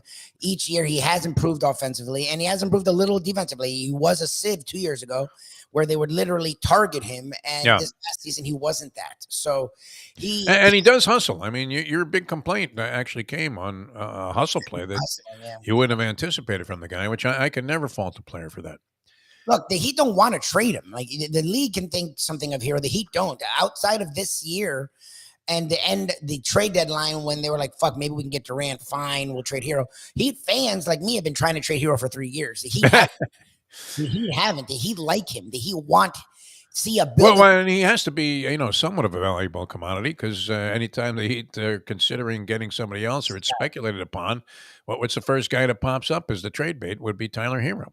Is the guy that either A, has to go, or B, is attractive enough for other teams to say, okay, this is the guy we want. Who else would the Heat have, though, that, I understand. If I'm the Portland Trailblazers and I could get Tyrese Maxey, I would take him over Tyler Hero at this stage. I would.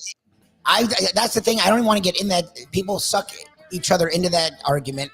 It's a moot point because Max is not available. Exactly. So that's my take is you want to fight about it. You can go point for point. Max is more athletic. Hero's a better shooter. Maxey maybe a little better. It's a little more dynamic of a player, I believe. Yes. Hero is more of a facilitator. They all have their strengths. If you want to give Maxey a slight edge, sure, but Hero doesn't mean Hero's not good.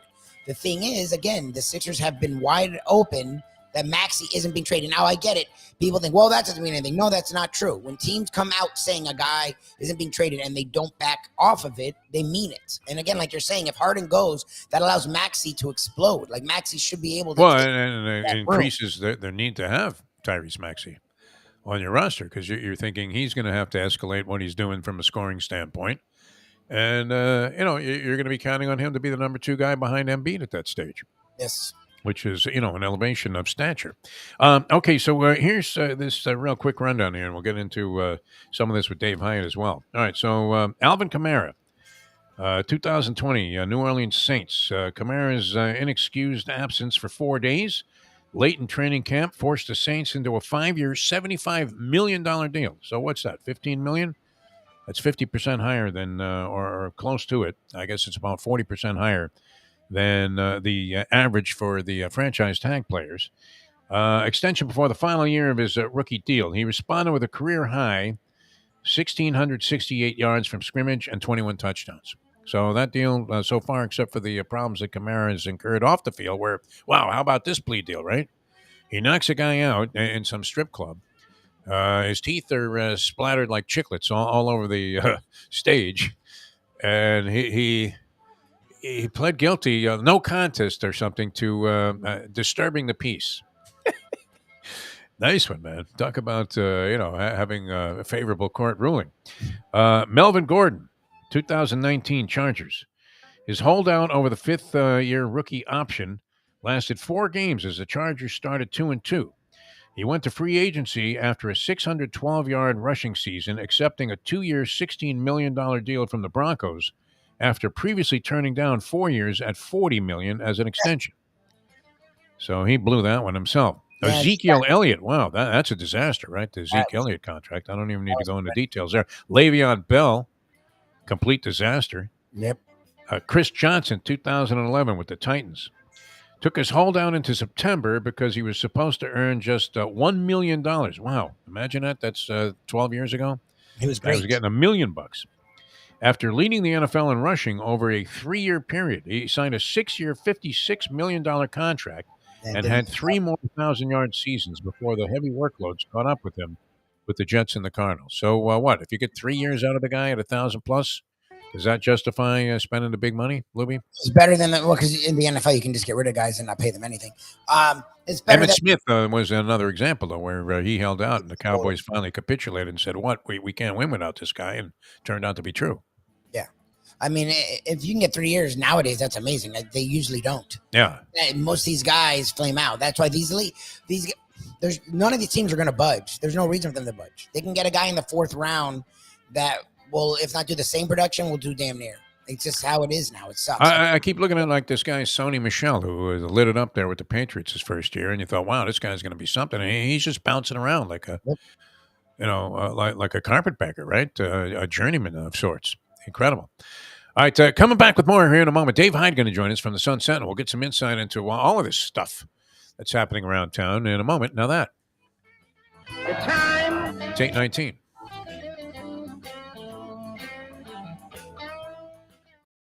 Ponies in Style at Champions, the outstanding simulcasting room at beautiful Hialeah Park. Yes, the grand old lady of thoroughbred racing has never been more vibrant, and you can wager on the races from the top tracks around the country while enjoying a cocktail at the Brass Rail Bar or any of the fine food served throughout the facility. If poker is your game, you're covered in style, and you can play all your favorite Vegas-style games, including blackjack, craps, and roulette, in Hialeah Park's sizzling hot casino. Get a player's card when you walk through the door for all kinds of generous amenities, including our favorite, free play, when you come out to the ultimate casino and entertainment destination, Hialeah Park. These days, we're all looking for comfort anywhere we can find it. Thank goodness for Landlubbers Raw Bar and Grill in Plantation, because they are making sure you are as comfortable as possible. First of all, they're not only open for delivery and pickup. All you have to do is go to landlubbersbarandgrill.com for both pickup and free delivery. You're going to have the best wings in the world. You're going to have a great burger. You're going to have their amazing soups. Again, Landlubbers, Raw Bar, and Grill. It's nice and easy. Just go to landlubbersbarandgrill.com for both your pickup and free delivery. Thank goodness for Landlubbers for making you always feel right at home. Are you looking to buy your first home? Have you been turned down for a loan? Do you need to refinance or get money out of your home?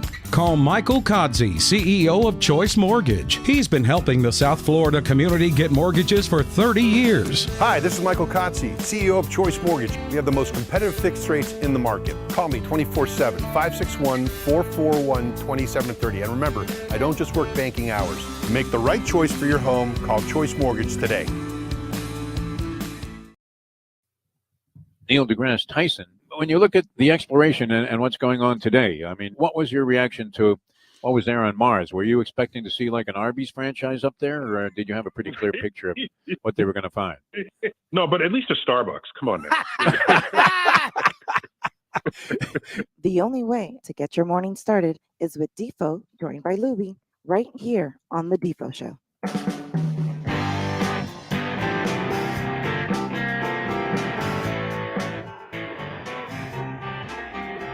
All right, welcome back to the show, the Defo Show here, and it's always a pleasure to welcome this gentleman, and he's actually on the road on assignment right now. So we are very, very thrilled to welcome the hardest working man here in local sports journalism, and a guy whose longevity speaks for itself as the preeminent columnist here in South Florida, and maybe, I mean, unfortunately, with what? The newspaper sports sections folding right and left. Maybe the best in the country right now. Dave Hyde joins us here on the program from the Sun Sentinel. David, how are you, my friend? Well, that might have been the most backhanded complimentary introduction. I didn't mean it in that way, but it's... I might be the best in the country because everybody's folding, man. Or gone. LA Times finished. New York Times finished. Unbelievable. Yeah, that was it. It's that we're dwindling. The giants of you go to a sporting event now, and a lot of my friends aren't there. But I am coming here live from Messi first practice. You can hear a helicopter hovering overhead, perhaps, and I'm standing here sweating to watch 15 minutes of Inter-Miami practice. All right. Well, how would you characterize this? I'm thinking this would be like, Shohei Ohtani opting for signing with like Mike Veck's Independent League club. I mean, is it at that level? I mean, what is Messi doing in the MLS if he still has it? I think the comparison would be if Tom Brady, when he left New England, went back to college. The XFL, not even prestigious enough. Yeah, I mean, Messi's 36. Yeah. So he's not Ohtani at the height of his. At the same time, he just did win the World Cup a few months back for Argentina, and he played in the Champions League and PSG, and so he's elite soccer at his best, and he remained one of the best players in the world. And so it is a little strange, and it'd be interesting to ask him that question. But he not talking today, and I don't know if he's going to talk before his first match. So we'll see how it's scheduled this week. What do you foresee happening with this? I mean, we're speculating. Obviously, it can go in a lot of directions. Is he so clearly superior to the rest of the talent in the MLS that he scores 3 goals a game? Would it be unrealistic to think that he was going to be such a superior add to this team that's been horrible and floundering at the bottom of the league with a seeming ineptitude on many different levels, and yet can he come and salvage their season? What do you see working out? Well, they haven't won in 11 games, or like you said at the bottom. He will be dominant. I mean, again, it's like Tom Brady after winning 6 Super Bowls going back to college. Yeah, playing that game. MLS, I saw a ranking of soccer leagues for talent around the world, and MLS ranked 20th. Oh, geez, it's not even in the top 15? Wow, is the Mexican League ahead of them? Because Tijuana never wins a game there.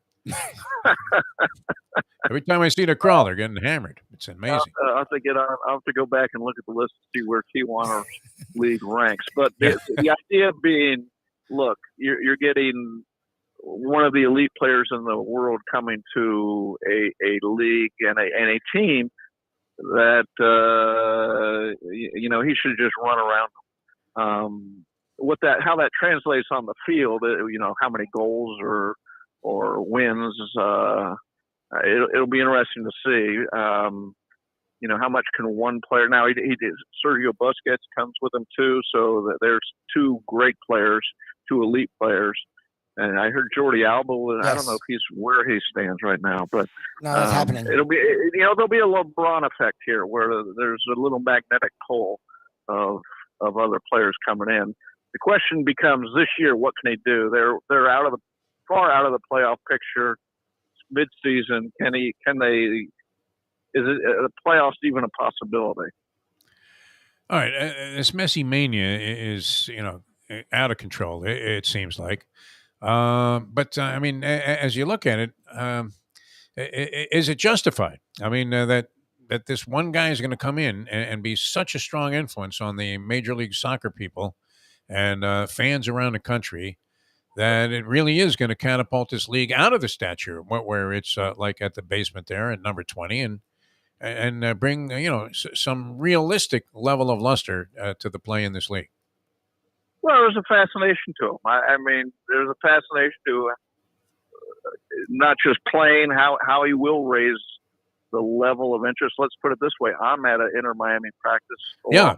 Could you have ever envisioned that, Dave? I mean, on July 18th, you'd be at a Inter Miami CF practice at like 8 in the fucking morning. I mean, could you ever have envisioned? I've never done it, and I never envisioned it. Yeah. And yet I'm one of maybe 100. Oh, wow. People out here. So watch this guy go through like a walkthrough kind of drill. 15 minutes of exercises, and nobody talks after practice. So that's it. That's what it's all about. You'll get a lot of B-roll video for the news shows, and that's it. So it's when you say how can he impact? Well, look here, look what he's already done. Exactly. Yeah. So then he's got Apple TV. This is live on Apple TV, evidently. This practice session. Then again, Apple TV paid a lot of $2.5 billion over 10 years, I believe, and they're going to get their money's worth out of this. So, you can see the impact already. In other words, and now my larger question, I'm thinking writing my column on it. What are the expectations for Messi? What makes it a success? Yep. And is it winning? I mean, that would be the starting point, right? Yeah. You would have to win, because if he's on and not this year again, because they're so far down in the standings, but certainly his impact should change that. The angle of the team and the franchise, and by next year it will be about, because if he's on a 500 team and everybody's going to be scratching their head about. But I don't foresee that. So the question becomes, beyond winning, what does he have to do for this to be a success? You cover everything here in South Florida, Dave, and I'm wondering, when was the last time you were at Lockhart Stadium? Well, when the Yankees played a spring training game there? I mean, think about that for a second. I think actually when the Fusion were in a playoff game, and I remember talking to Ray Hudson, who was the coach at the time. No, I have. That's worth doing anytime, though. Yeah, that is. You're right. I have been to an Inter Miami game, but one in 4 years. So again, when's the last time South Florida had somebody like this come into town? And we're full of people who have come through town, and the closest you can come to it, and it trumps Messi, was when LeBron came. Yes. Because LeBron was really not just a transcendental moment in the NBA because it changed how free agents moved, but it also was about championships and winning, and that was all it was about. The pressure to win was huge, and it was a circus atmosphere around those teams. Whereas, nobody really talks about. Messi's here for a champion. What does an MLS championship mean in the greater scope of his career? Well, when do they play it? I don't even know when the season is. Seems to never end. It's like year-round, the MLS season. Jets flying overhead now. No, that's the executive airport here. Oh yeah, are they gonna parachute him in? Yankee spring training. Jets flying overhead. The helicopter is hovering. I will say this helicopter is hovering. I'm curious which news station has it. It's got to be Brian Andrews from Channel 7. No, is he back with Channel 7? Because he would be the guy to be hovering over the stadium there. Or Rick Sanchez, maybe, to add some drama to it. He's hanging from a helicopter ladder as he hovers over Messi as he bounces a couple of balls off his head. Since tracking Peyton Manning when he was driving down. I think they've been hovering for a while. It's a wild scene out here. Okay, so talking about wild scenes, the last couple of weeks before between the Messi first rumors, then now being finalized, has been Dame Watch. I know you're not NBA insider, Heat insider guy. We leave that to Ethan Skolnick and Ira Winderman, but you do know this market, you do know that team, and you do know the sport. What are your thoughts on the whole thing between Joe Cronin, the Miami Heat, and Damian Lillard as it stands today? The Heat have won the trade. I mean, it just has to be announced. I mean, he's coming here, barring a surprise of seismic proportions. He said he wants to come here. You look around the NBA, look at from Kevin Durant to Kyrie Irving, James Harden. Whenever a player of that magnitude picks a team anymore, other teams don't want to get involved, because why would you want to take on a guy who is owed, what's he owed? $120 million in the final 2 years of his contract, why would you want to take on a guy like that who doesn't want to be there? It'd be a PR nightmare and potential roster shaking trouble and all that. So, Joe Cronin of Portland, I guess he's doing his due diligence and waiting and hoping Lillard either changes his mind or some other team steps forward with something, or he's just trying to make himself look a little better. He blew it a year ago. If you were going to trade Lillard, if they had a decision to make, and Lillard signed that massive supermax contract with Portland with the idea, and they said in the press conference he was convinced to sign it because they said they're going to build a contending team around him. Well, they didn't make the playoffs last year. Then they drafted a guard to replace him this year with the number 3 pick. So everything they've done is go say we're in a massive rebuild.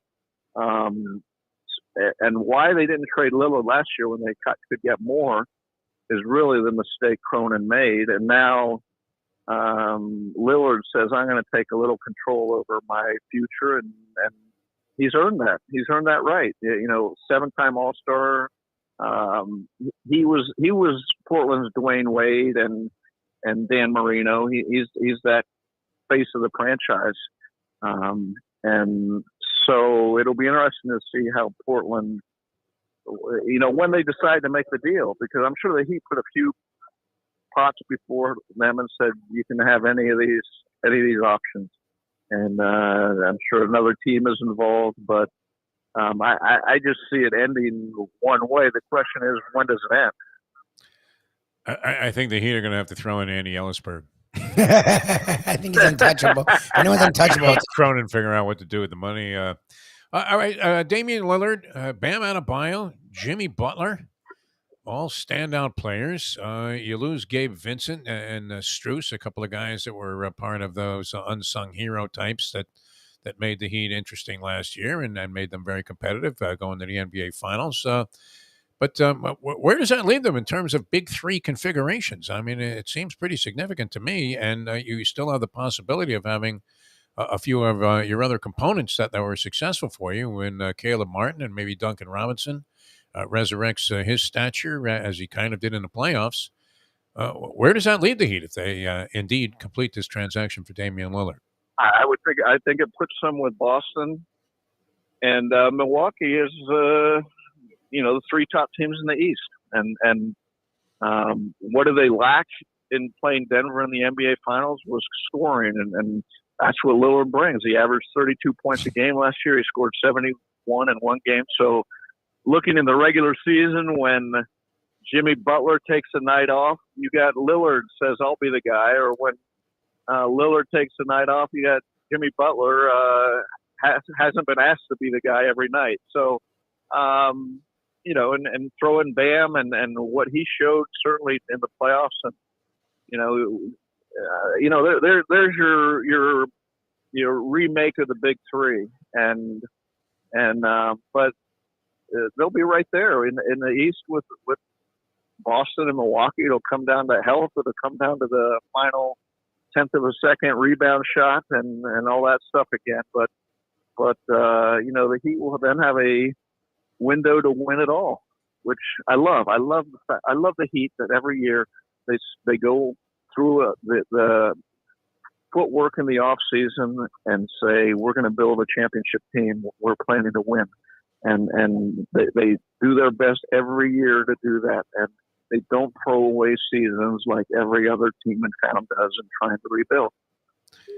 All right, one last thing. I know you're out there schwitzing, and I don't know when Messi's going to actually hit the field. Is that like hours away? Did you have to get there like 3 hours? No, we're in activity right now. 8:45 is supposedly when.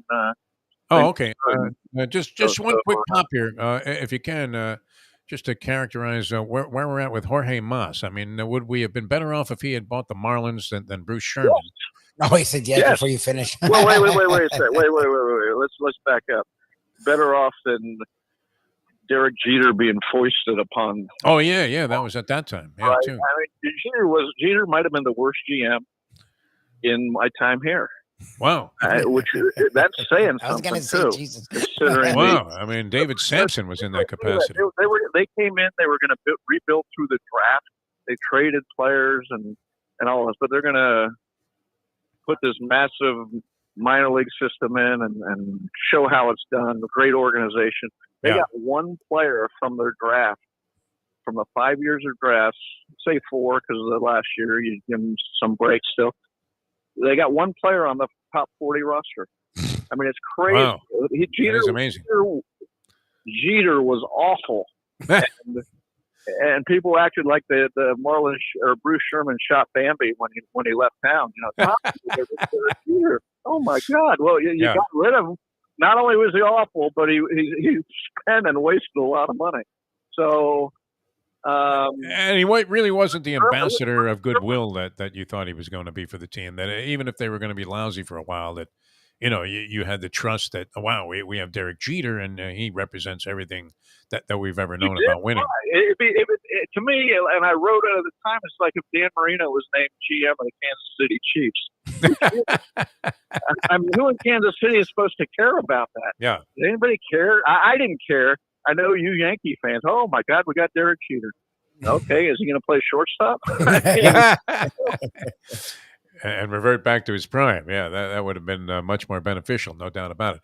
All right, well, enjoy this. I don't know how you approach this, and it's interesting because here's Messi, who, every time I pop on Facebook or any social media, he's got his arm around some restaurant owner. Nobody's bothering him. He's at Publix shopping. Nobody's bothering him. You would think that, he'd go ahead and get in front of the microphones there and utter a couple of, kind words in Spanish, no?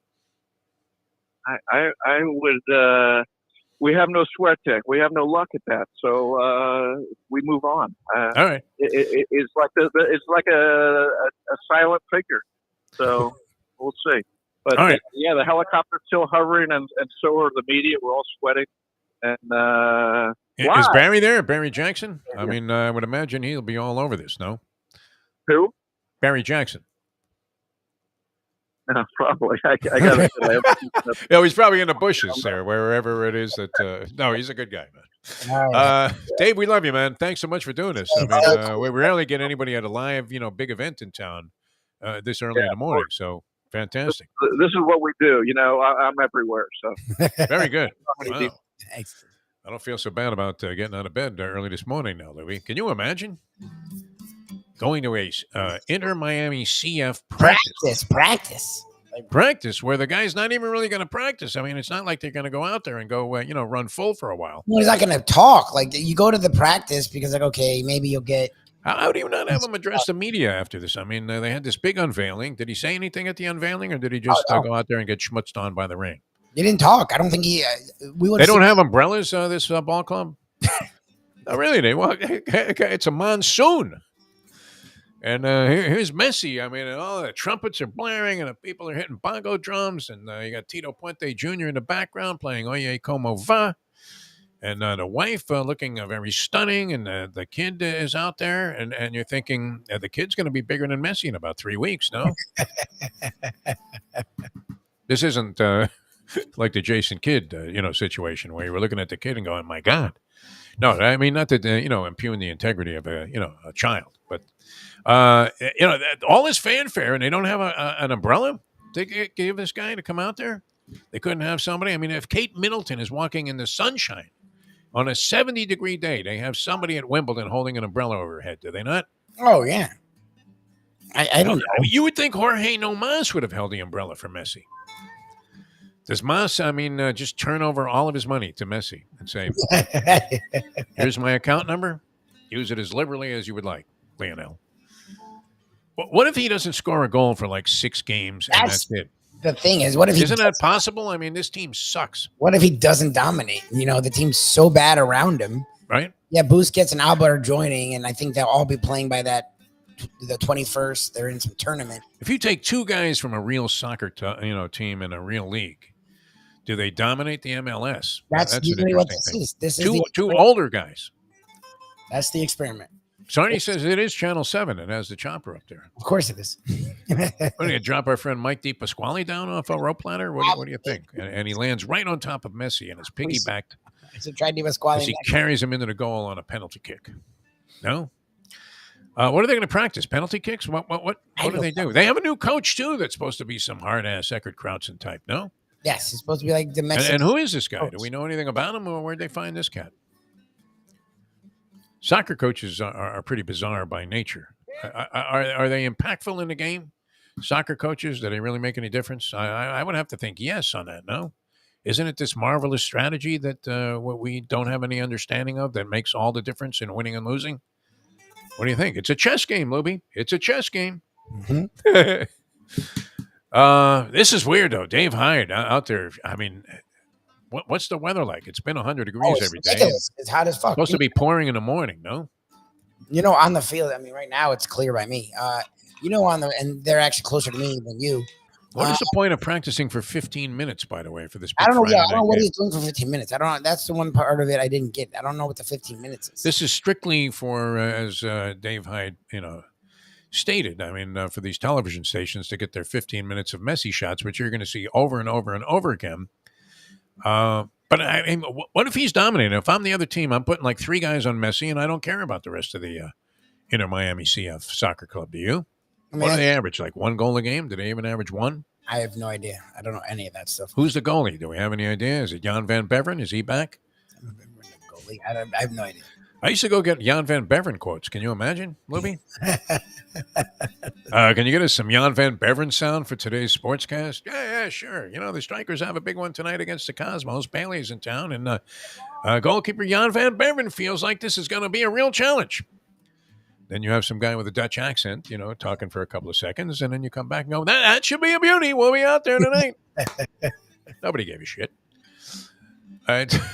That was probably less impactful, that Jan Van Beveren clip that I used to play on my sportscasts than when my good friend Norma Lee Costello used to give the win, place, and show prices on the races at Calder. As we had like the update at the end of every sportscast of what was happening out at the track. Can you imagine that, Louie?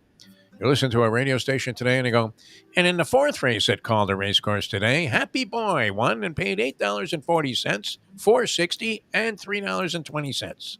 Second, it would blow your brains out if you were listening to the radio and what was going on. As much as I loved horse racing, and I kind of dug having that information on a sportscast. All right, back with more in a moment. Now that the time it's 8:45. Folks, Tony Segreto here. Let me ask you a question. What do you look for when you go out to eat? Good food, obviously, friendly atmosphere, not too loud, but good energy, reasonable prices, and a place where you feel comfortable. All those ingredients, no pun meant there, are hard to find unless you're talking about the Texas Roadhouse. You see, they encompass all of those attributes. Really, really good food, amazing atmosphere, good for a family, good for a date, or just a night out for yourself, and prices that will make you extremely happy. Their ribs unmatched. Steaks hand-cut every day. Everything, and I mean everything, is made on site, including their incredible bread. It's the one day, folks, that you can forget about low-carb diets. Trust me when I tell you, Texas Roadhouse, your restaurant, your destination when you say, where should we go and eat tonight? From the newly renovated sports bar to the beautiful bayside views captured at the Tiki Bar, Jimmy Johnson's Big Chill has it all. Located at mile marker 104, the Big Chill also offers waterfront dining while experiencing breathtaking sunset views of the Florida Keys. It's simply the hottest spot in the Keys to cool off. That's Jimmy Johnson's Big Chill at mile marker 104 in Key Largo. For more information, call today at 305-453-9066. Robert Klein, a pleasure. Huge fans and been bombarded with messages and texts attesting to your brilliance and how much they have enjoyed your work over the years, and still outstanding. Thanks so much. I don't know if you have 1 second real quick. Yeah. The Bronx Olympics would look like what? I called a friend of mine and I asked him if he was watching the fencing, and he said he thought that involved moving stolen merchandise. But the Bronx Olympics, so what would be the number one event? The number one event would be the shout. Who could shout, yo, hey, yo? The only way to get your morning started is with Defo, joined by Lubie, right here on the Defo Show. All right, welcome back to the show. Dave Hyde, very good stuff with Dave Hyde. Says the Dame Lillard thing. Everybody seems to know it is a done deal, and that this Joe Cronin can basically go bleep himself, no? Look, the professor, who is good at playing devil's advocate, I was like, look, I think this Cronin guy's an idiot. He's like, look, what else is he supposed to do? What can he do? He doesn't want to look foolish, right? I mean, as Hyde pointed out, he probably blew it when he didn't trade the guy last year. He has no leverage. He can pretend he has leverage. He's trying to get leverage. He's trying to gain the leverage, but he has no leverage. He looks bad. And there's nothing for him to do because he wants a better deal. But no one, again, like Hyde, we've all alluded to, no one's going to give him a better deal because Dame isn't going to play for them. So it's stupid for them to give away players for nothing. So in the end, Cronin's going to have to deal with it. And I think the Heat will come down because to me, if you're the Heat, the only negative is if somehow Dame just says fuck it and gives in. How many first-round picks would you be willing to give away? I mean, they're talking about so far into the distant future that you're talking about like 2030. Yeah, look, picks in that range, in that time frame. I mean, are you really worried about a 2030 draft pick? Even if it turns out that you had the number one overall pick, maybe, in that situation, but you're not anticipating ever being that bad. I mean, by then they could be in rebuild. I mean, it's 6-7 years later. Possible. Yeah. I mean, it's not out of the question. It's happened. It's the thing is the Heat are true negotiators. So for the Heat, it's not, they have it and they don't care about the drafts. They've never cared about drafts. It's, if no one else is negotiating against you, why would you up your offer?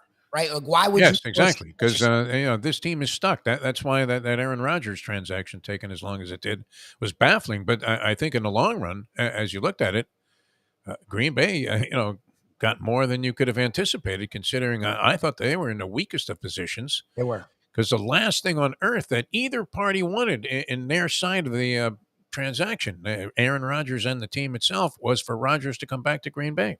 Look, it was so crippling to Green Bay if he came back there at $60 million or whatever he was making a year, that Green Bay was going to be terrible for a long time. And you're talking about a guy that maybe has 2 years of shelf life left at that level. I mean, if he goes 3 or 4, then holy Tom Brady must be eating like some kind of rare Asian insect that gives you eternal life.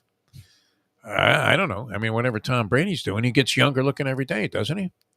But by the way, I wish they would give it up already. Stop asking Tom Brady about whether he's coming back. I think Roberto Duran has a better chance of coming back. I mean, he's just done. How many times? I mean, everywhere Brady shows up, hey, you coming back, Tom? He's at a play the other day in New York. Hey, you coming back, Tom? Brady denied that he was coming back once again. It's like, I don't think that's happening. Do you, Lubie? No, he's done. Brady's done. The thing here, it reminds me of the Aaron Rodgers Jets situation. I guess the only difference is the Jets sort of both teams were in a really bad spot. The Jets were getting a little desperate. The Heat don't have to make this move. That's I mean, the if they thing. don't want to. That's the thing. The Jets. Although, I mean, I always think that they do at this stage because they've lost a little bit of their core and they need to do something to kind of. I mean, if they want to get over that proverbial hump of winning a championship, which they've been knocking on the door with teams that don't exactly make you think, wow, this is the dynasty of the Boston Celtics. I mean, it's not like they had the greatest teams. No, but Looked like they were, just ordinary run-of-the-mill out of the playoff team this year. Unlike the Jets, who have this collection of talent, but they don't have a quarterback, so they needed a quarterback to really put it together. They had to make the deal, right? The Heat don't have to. They were just in the finals. They've been in the Eastern Conference Finals for the last 4 years. Even with losing Vincent and Strus, bringing in Bryant and Richardson sort of mitigates that. Cool. But here's the deal. That's right. They got Josh Richardson also if they have Lillard. So here's the deal. Because it's been out there and because Lillard put their name out there, it's good for the Heat, but it also means you sort of have to make it happen. So to me, the longer it goes on, it's not like the Heat are going to panic or anything like that. I just see them succumbing a bit. Like this idea of just hero and just 2 picks. I think they're full of shit. I think they know in the end they're going to have to make this happen. You can't somehow let Damian waffle. Well, what about the Jovic guy, whatever his name is? I think either Jovic, Hawkins Jr., or Martin is going to be in this show. Yeah. I just think you have to. They don't want to. Like, if no one else is I mean, at that point, this Cronin isn't such an idiot for holding out because he may force that move if that's not already available to him. Supposedly, which we don't know. That hasn't been offered yet, so that's what he's doing. He's trying to up the ante. I don't think he's a moron because he's trying to get a better deal. I think he's a moron because he's just mishandled the whole fucking thing. It's just and GMs don't like to look bad, which they often do. 100%. I mean, Cronin, he wasn't able to build a winner around Damian Lillard. He wasn't able to satisfy, this stated goal that they had that it was going to happen. It was going to happen quickly. People, in general, acknowledge that free agents are not seeing Portland as a desirable destination. It rains there all the fucking time, and the taxes. and I mean, it's not exactly a glamour city in terms of NBA lifestyle.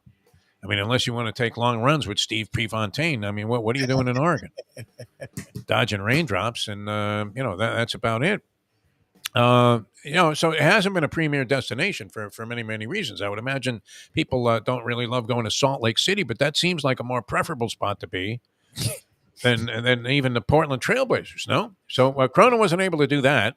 He couldn't satisfy Lillard's conditions and or the fans' expectations of him being able to build around a guy. And he also blew the opportunity to trade him for much more in return last year. So he probably just doesn't want to look any more stupid than he already does because he's 0 for 2 in this thing. 0 for 2 with a walk. Yes, well, that's what it is he's fucked up so much that he's digging in and being petty to try and save face. And it's like, dude, to me, I don't know if he's going to save face. That's my issue. No. If you wait longer, and frankly, I don't care if he does because Joe Cronin to me was like, wasn't he the commissioner of the American League? He's got to be dead for 50 years. Who is this guy? I don't know. You ever heard of him before? I mean, he popped up in this whole mess and Michigan stuff that's going on with Damian Lillard. Would have never known, right? I thought Stu Inman was still running the club. It did bring up the topic, though, with Dave Hyde mentioning that Derek Jeter, who was not actually the GM of the team, that was Mike Hill, was the GM officially. Mm-hmm. But did you not get the feeling when we were talking with Mike Hill that he was not necessarily the guy, Lubie, who was calling all of the shots? No, it was Jeter. Yes. Jeter was the pseudo GM, and that's why Dave Hyde. And then he brought in Kim Ng. Jeter brought in Kim Ng. He did bring in Ng, Yes. and people are not sure about Ng because it seemed at least. Well, we don't know. I mean, is it even fair to judge her because she's not necessarily competing on a level playing field? Although you could immediately throw in, well, what about the Tampa Bay Rays, Defo? How is it that nobody can duplicate what those guys are doing? Nobody. The most inferior of situations that you could possibly have outside of maybe the Oakland A's, who at least now are going to be, I mean, how much glory are they going to be basking in when they make their new residence in Las Vegas, my friend? Oh, my God. How are you going to play outdoor baseball, though, in 120-degree heat? Oh, they got to have an arena, right? It's got to be a roof. Dome stadium, yeah. Yeah, they got to have a dome. Well, we're not worried about the rain today, but people are passing out on their way out of the parking lot. It was 117 there. Are you kidding me? Oh, my God. Is this true, Lubie? Who was telling me this the other day? That, my neighbor was saying that in Blackjack, the house, is having trouble. I don't know. Is he making this stuff up? He said the house is having trouble, retaining employees. And they are now they're going to be giving lower odds if you get a blackjack. You normally, if you hit like ace 10, let's say, you have a blackjack on the deal, you would get 3-2. So if you had $20 up, you're getting 30. They want to reduce that down to 6-5. So another edge. Is that true? That's going to become universal, that blackjacks no longer pay 3-2? This is a horrifying development in the degenerate world, is it not? That's ridiculous. Because that is one of the few, advantages that you have to combat the natural house advantage, which, if you played the game precisely according to mathematical science, is that something, mathematical science, would that be true? Mathematical data or determinations. There you go. You're still playing into like a low, but, house advantage, which is like maybe a little less than 2%. Yeah. Because they have certain advantages, right? The dealer has to hit on certain hands, and you are sitting there going, "Fuck, do I stay with 17? There's a 4 coming up next." And if you hit that, you look like a buffoon, even though you sense that the dealer is going to beat you. And so if they lower that, I mean that takes away. I mean that increases that house advantage. I don't know how significantly, but if even it's at 1 point, that's a big difference, is it not, Lubie? 100%. Wow. Can they get away with that? I mean, is that really happening? Blackjack now going to pay, like if you get a blackjack dealt to you, you're only going to get 6-5? Is that happening anywhere around the universe? Because that's why you can't play blackjack on those video machines. Because you don't have a chance to double down. I mean, they take all of the advantages away from you. On the video, when you're playing video blackjack, you think you're being real clever. Well, I'm not going to sit at a table and embarrass myself because I only want to play like $5 a hand. And, then you're sitting there just getting creamed anyway, annihilated. How many $20 White Russians did you have at a bar in a casino back in the day, Lubie? Never done that. Never. And you stick your card in the machine there, you put a 20 in, you think you're going to nurse that while you have a couple of free drinks. And then by the time you're done, you're out $60. And you could have, gone to some fancy schmancy place and had a cocktail and a meal for the same amount of money. But, you never look at it that way, right? Never look at it that way. No. A friend of mine a long time ago told me, hey, every time you go to the track and lose like 300, visualize that you could have bought like a refrigerator or an appliance for that. Yep. And that you just lost like a brand new refrigerator. When you put it in perspective, it's kind of ugly, isn't it? That's why I don't gamble. But then again, there's Big Rich, right? You hit a score. Yes, you can always hit a score. All of a sudden, you got 11 times. So let's work on this, Lubie. You didn't do enough research today for me. Okay. And I'm obviously lost on this. So I can't really, accuse you of ducking your responsibility. But we have to come up with this British Open thing, and I'm going to have to play the pool today if I want to get in on it. Should I forward you the list of players? You know more than I do. I don't know. I just told you the guys I like. I don't really know. It looked really confusing to me. I mean, I was looking at. Oh, go ahead. I'm sorry. I was saying I don't know the schminks that tend to come out of nowhere. Like that's that's hard to gauge. Yeah, that's why they're schminks. And Mayo, no response from the man who's going to be hosting Mike Mayo's Lunchbox later on today at 12 o'clock. He doesn't pay attention to modern sports. You know that. He doesn't know fucking golf. He knew it because they sent him to Augusta. Ever since he stopped going to Augusta. Right. What is it? A pimento and cheese sandwich? What is the fucking sandwich they sell there for $1? Everybody's so happy about it. You would never eat it at any other time. Is that your dog barking, Lubie? Yes, that's the first time we've heard it bark. Shirley good. Is running the mobile vacuum. And it's like the mobile vacuum. And Skippy gets spooked, and so does Holly. Now, Holly, nothing bothers her. She's great. All right. We'll see you guys 12 o'clock today. Mike Mayo's Lunchbox. I know we're on the road, this week? Tomorrow, Thursday, where are we going? Friday. Tomorrow, Thursday, and Friday. Where are we going Wednesday? I have to pull up the schedule if I can. I don't have it. He threw like 2 weeks worth of shit at us last week, so I don't have it put to memory.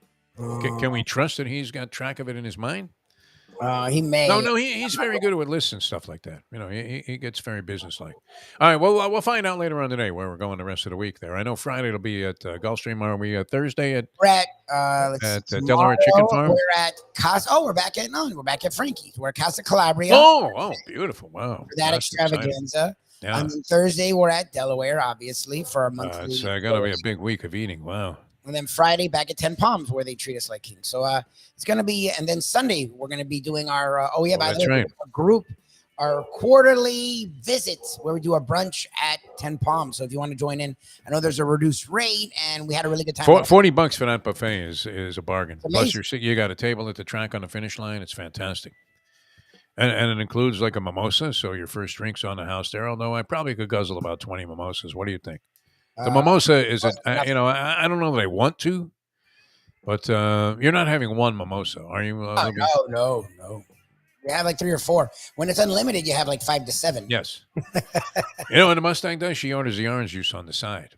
I'll go for her. There's a substitution. That would be a big discussion on Let's Eat South Florida. If you to order a mimosa and you order the orange juice or ask for the orange juice on the side, are you not essentially just asking for a glass of champagne? You are, and it's against pretty much any policy, I would think. So I don't understand how she would even get away with that. Holy Louis Jardin. The point is to water it down with the orange juice. Yeah, exactly, man. I mean, you would have to think it's what, 60%, 70% orange juice? They usually put a lot of orange juice. Yeah, and a little splash of fucking champagne. Thank you. What a way to beat the system, huh? Yeah, that's smart. Now, what if the server fires back and says, "Well, there'll be an upcharge for that." That's the thing. So we definitely have to talk about this today. That's good for you for bringing this up. I never heard someone do that. Right. Try. I just don't know how they would allow it. What do you think, lady? This is the Roach Coach. You can't make an order like that and not expect to pay. Get the fuck out of here. All right, Lunchbox. There you go. We have a debatable topic for the Lunchbox. And that would be a strong thread on Let's Eat South Florida. I mean, people will be all over that. Well, what an asshole ordering of orange on the side. But maybe you only like a shit there. You are beating the system, though. It's a great move. I don't think you're. I mean, it's not like. I mean, do you think the finest of champagnes is going? It's not. Dom Perignon is going into that class. Yeah, 100%. Unless you ask, I mean, you can ask for whatever champagne you want. But if you're just doing standard mimosas, it's average. It's a split of Ben and Jerry's, isn't it? Or Bell or something. Like it's not, Cristal. You're not getting like top of the line French rosé. Okay, Julian might be right about this. The OJ costs more. Only Anita Bryant than the champagne. Probably. All right, let's get out of here before we bury this topic. And I was gonna, get into the worst GMs in South Florida history. You would have to put Mike Tannenbaum there. That's the thing. There's a long list. Like I think Samson. Dale Talon. Would you say he was a failed general manager? I would have to say yes to that. He wasn't horrible, but he wasn't good. He just didn't get the job done. But he wasn't a disaster. Yeah. Like the Dolphins have a long list of guys that David Sampson. Like Sampson again. He wasn't ever the definitive GM, but a lot of times people consider him in that regard as an executive that was highly involved. Exactly. I don't know. Did he not have the title of general manager or something? Oh, no, he was a vice president. Buying Fest, and then it was Mike Hill. Chief Schmuck is what he was back then. Should I befriend him on Facebook? I don't know. Should I? You think he would? We haven't had very favorable or flattering things to say about him over the years. Although supposedly like a really good guy, which I could be too if I had $140 million of Bruce Sherman's money. All right. We'll see you at 12 o'clock today. Mike Mayo's Lunchbox as we leave you know that. The time. It is 9:04. Let's go to eat a damn snack. Look what they done to my soul.